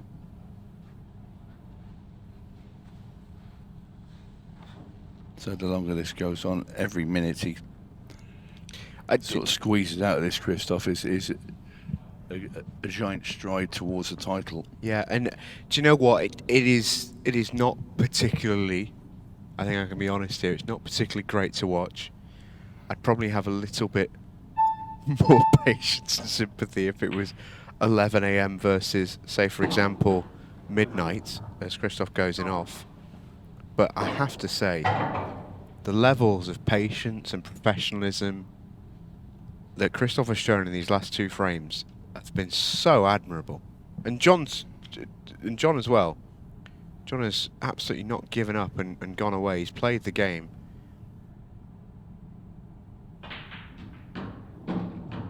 Oh, wouldn't you know it? How do you like that?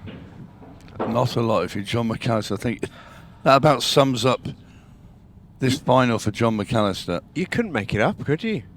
You No. really couldn't make it up. That's extraordinary. Can he make the double? No, he's unlucky. He's so unlucky. To make both there is, I mean, silly. And if you're wondering, just in case you're wondering why that's such a bad luck moment, if Jon just makes one of those yellows, which was his intention, the other yellow sits over the pocket and he can clear up. The fact he made both meant he had no shot, and he's about to lose another frame. And this will be on the hill for Christophe Lambert. Christophe, the boa constrictor. Yeah. So 8 frames adrift. And it's going to be about 17 minutes left on the clock. Jon may have played his last match in the last shot in the tournament as well. Christophe's breaking next, and he will be breaking for the match if he can clear these 2 red balls and the 8 ball away.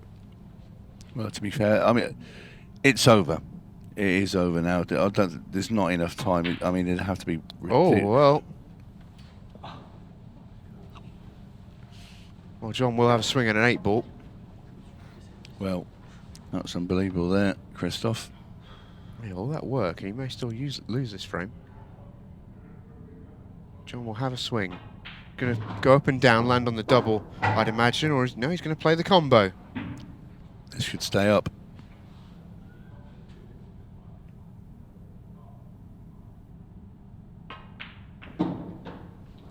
It certainly does. Snooker coming next. A frame that keeps on giving. Probably Danielle's now saying, come on, Jon, well, let's just go home. One thinks you may be projecting a bit there, Mr. Holgate.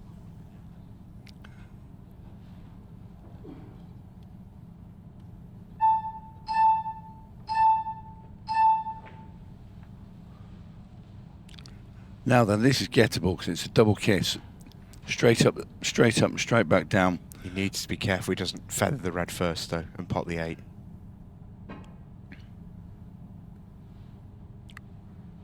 He's close. He's close. Great effort. Yeah, but it's good as well. I don't think Christophe can get that. This will be a wild swing at this red.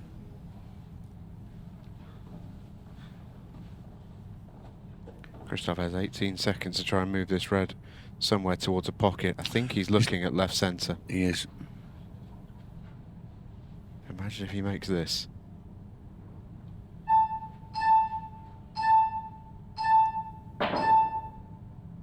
Not quite, just slid too much on him. And Jon McAllister will win the frame and lives to fight another 15 minutes. 13-7.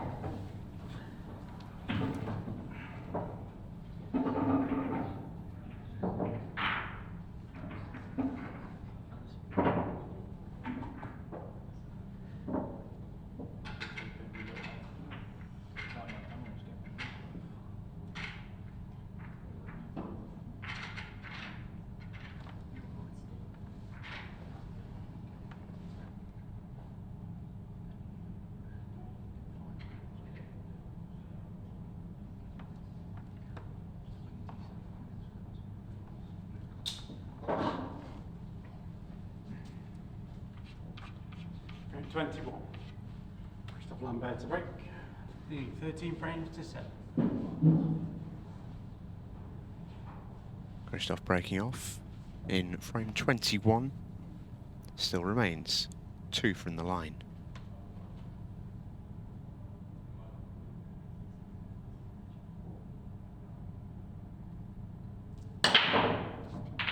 Booming break, gets a ball.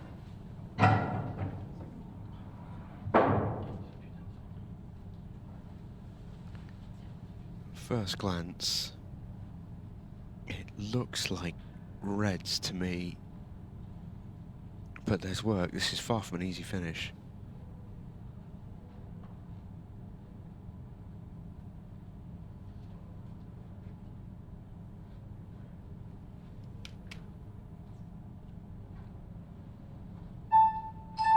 Stand shoot goals.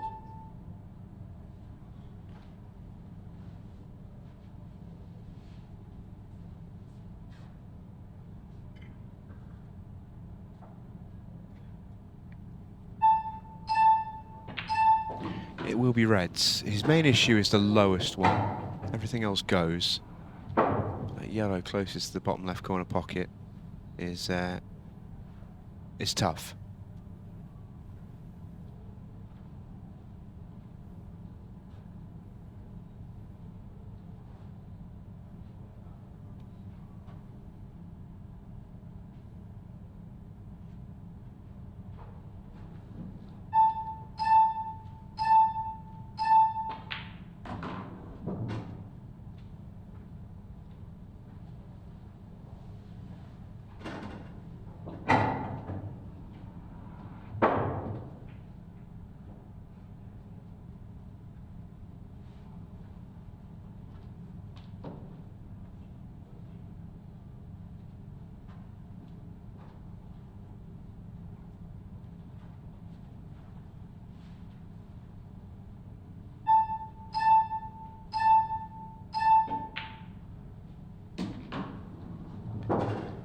This is the key shot then. Red's bottom right. Disturb the pack.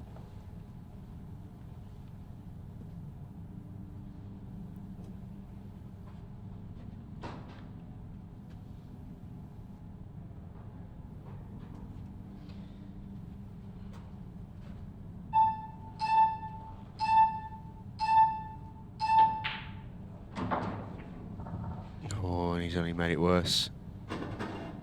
He's only made it worse.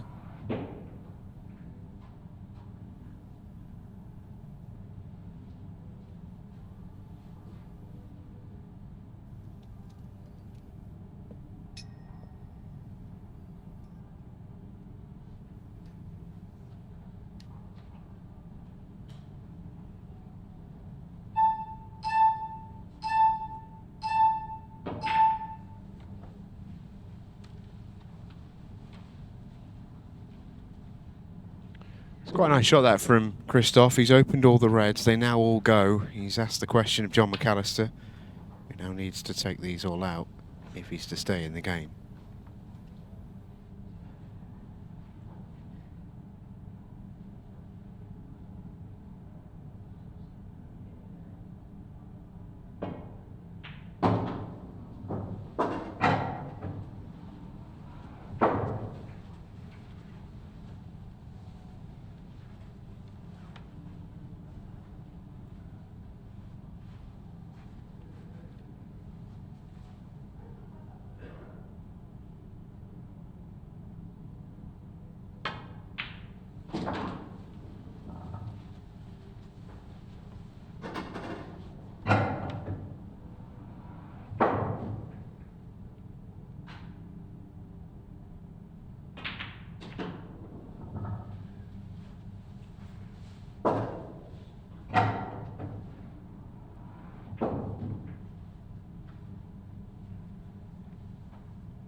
Nicely taken out from Jon. We're about to hit the 15-second shot clock. Jon's going to go back within 5.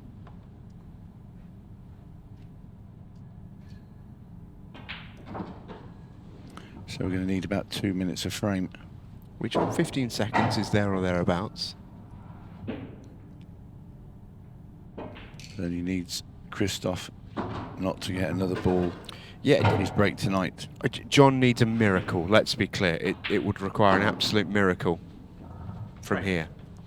It's not impossible, though. And while it's not impossible, Jon McAllister is going to keep on plugging away.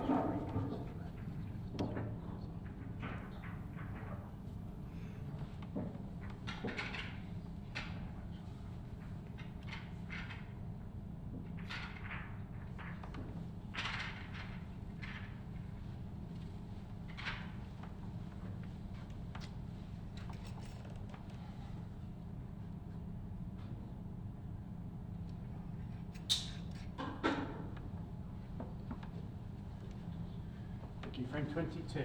Jon McAllister to break. Followed by 13 frames to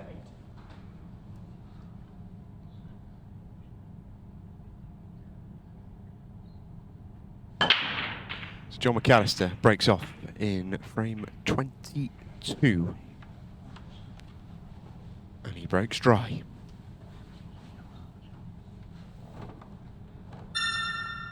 That noise you just heard will herald the beginning of the 15-second shot clock.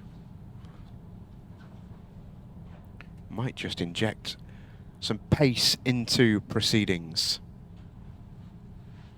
Reds have to be the ball for Christophe Lambert here.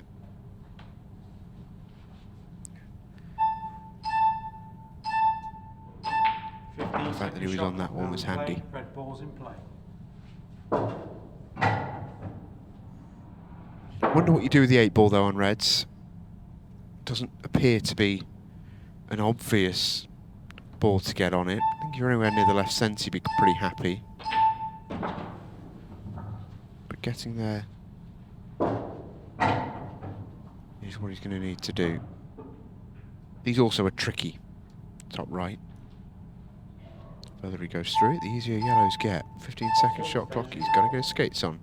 Does have his extension here, which helps.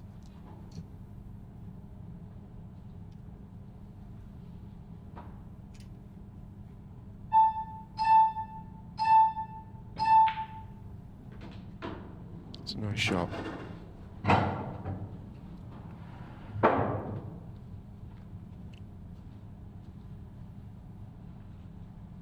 Play the breakout from this shot. That's lovely.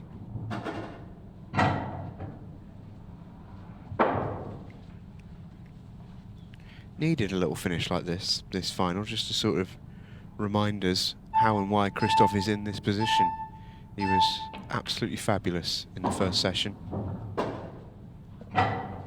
Yeah, this whole final got sort of stuck in the mud. Yep, it did. With Christophe that far in front, he didn't have to force any issues, which obviously created the environment for the slow nature Yeah.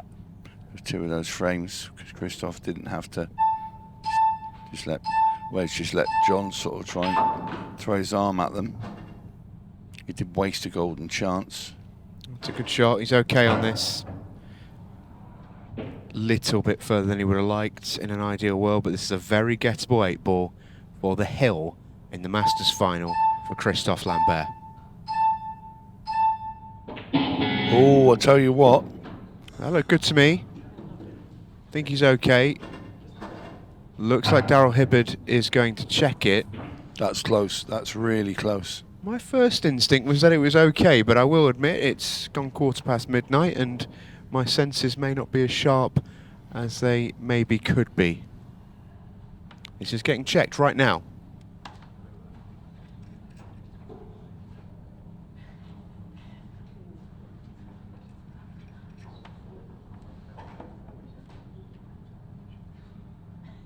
just been told by our referee 𝗪𝗏𝗪𝗏 that the soft signal is that he thought that was okay. If he hears evidence that it wasn't, the decision will be overturned. And because it was on the 8 ball, it would be loss of frame for Christophe.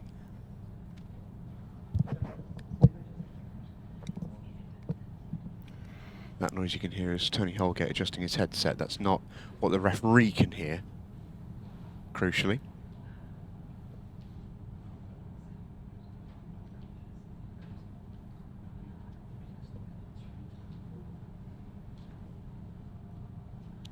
Little nod of the head from 𝗪𝗏𝗪𝗏 to me in the studio. Christophe Lambert is on the hill.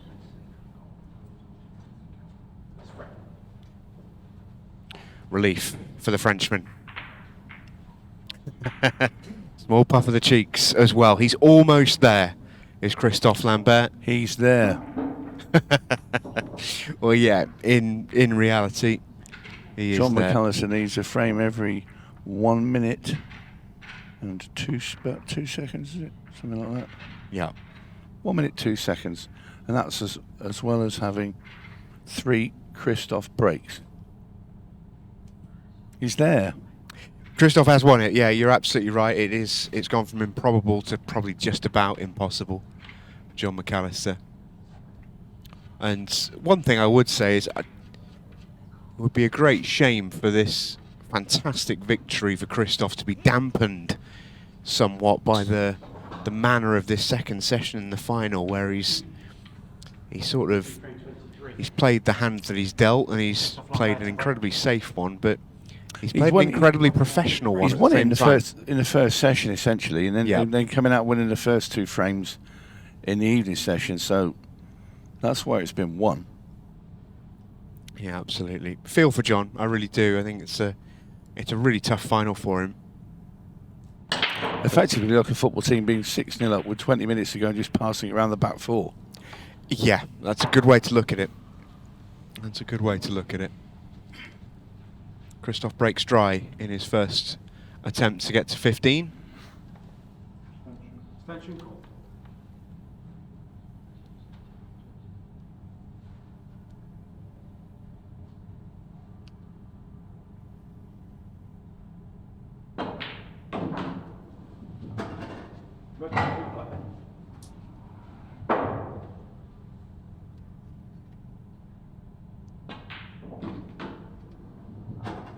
Try to keep that yellow away.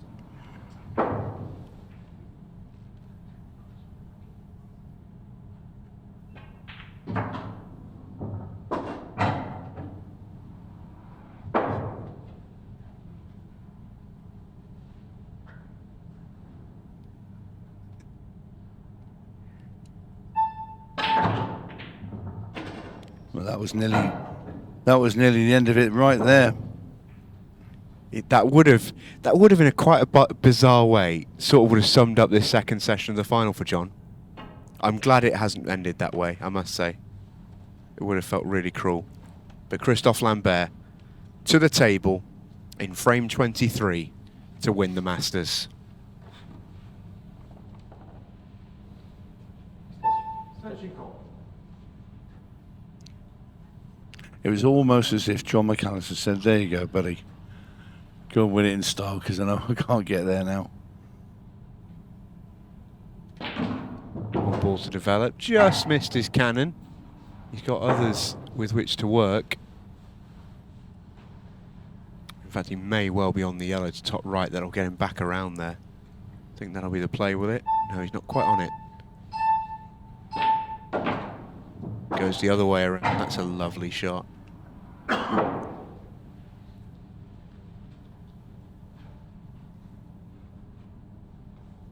It's been a marathon, not a sprint. And it's a real testament to the way that Christophe's played all tournament. It's a great shot. I think I was with you for his first session in the quarterfinal against Aaron Davies, Tony, and that match was played not too dissimilar time at night yesterday to this.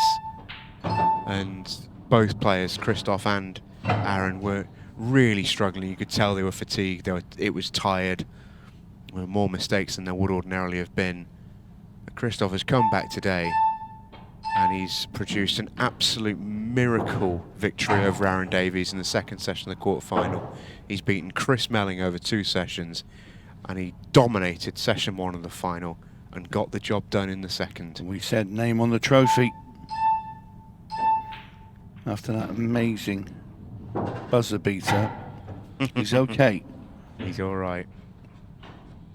It's a little bit thinner than he would have liked. He's a bit too close to it, but it's a chance. And it's going to hang. Oh, he won't quite do it in the grand manner. 3 minutes 40 on the clock. Jon McAllister can continue to chip away at the leads.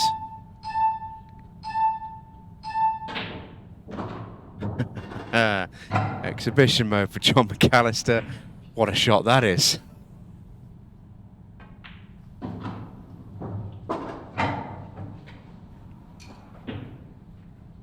Won't be any concessions from Jon McAllister, nor should there be. He's earned his position in this final, and he will play it out. 14-9.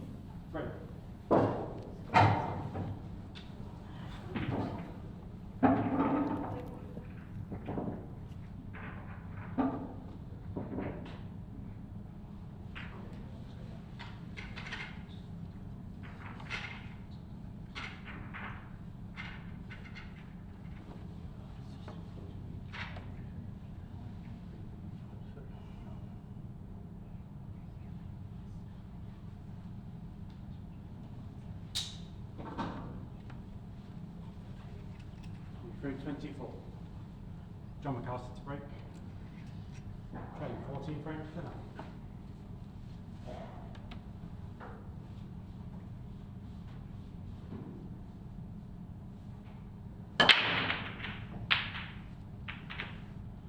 Give me a break. Jon breaks off and breaks dry, and it feels an almost fitting way, in many ways, for his final to potentially finish. He has been beaten. Jon, particularly in the first session, made a few errors. Christophe played beautifully. And credit to Jon, he sort of hung in there in the second session, but he just didn't have the opportunities to properly chase Christophe. And he has had plenty of moments of very little run, although he might just be getting a little bit just when he doesn't need it. 2:21 left. Yellow ball's in. And Jon's going to try and fly through a finish. Maybe he thinks he can get 5 of them. I tell you can't, Jon. He gets to double figures. Yeah, it's and there's probably a few people watching thinking, oh, what's the point, Jon? Hang it in. But I love that he's doing this. He's showing that he's still here. He's still good enough to win this match if he gets the chances. It's an excellent finish from Jon McAllister. 14-10, minute and 43, I should say, still to play.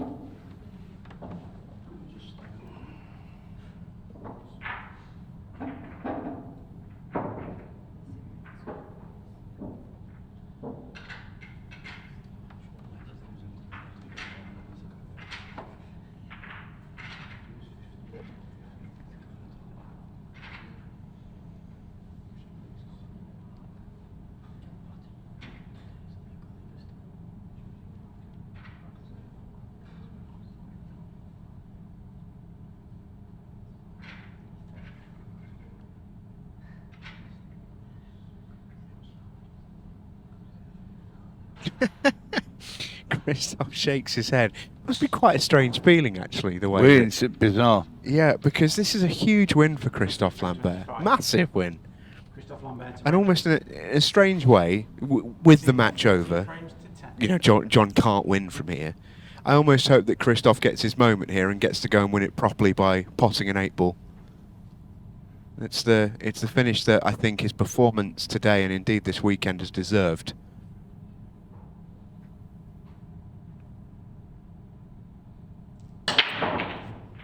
Fantastic break. Gets a ball. Gets the 8 ball, which will come up on its spot. And Christophe Lambert has got a presentable chance to go and secure his Ultimate Pool Masters title. We already know he's got it. There is no time for Jon McAllister to salvage anything. With 90 seconds left, it's iRobot at the table for his victory lap. He has been utterly magnificent this weekend. He really has.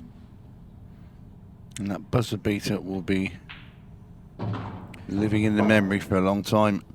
Well, that was his defining moment of the tournament, wasn't it? It was incredible. Lovely guy as well. Really is a super guy, is Christophe.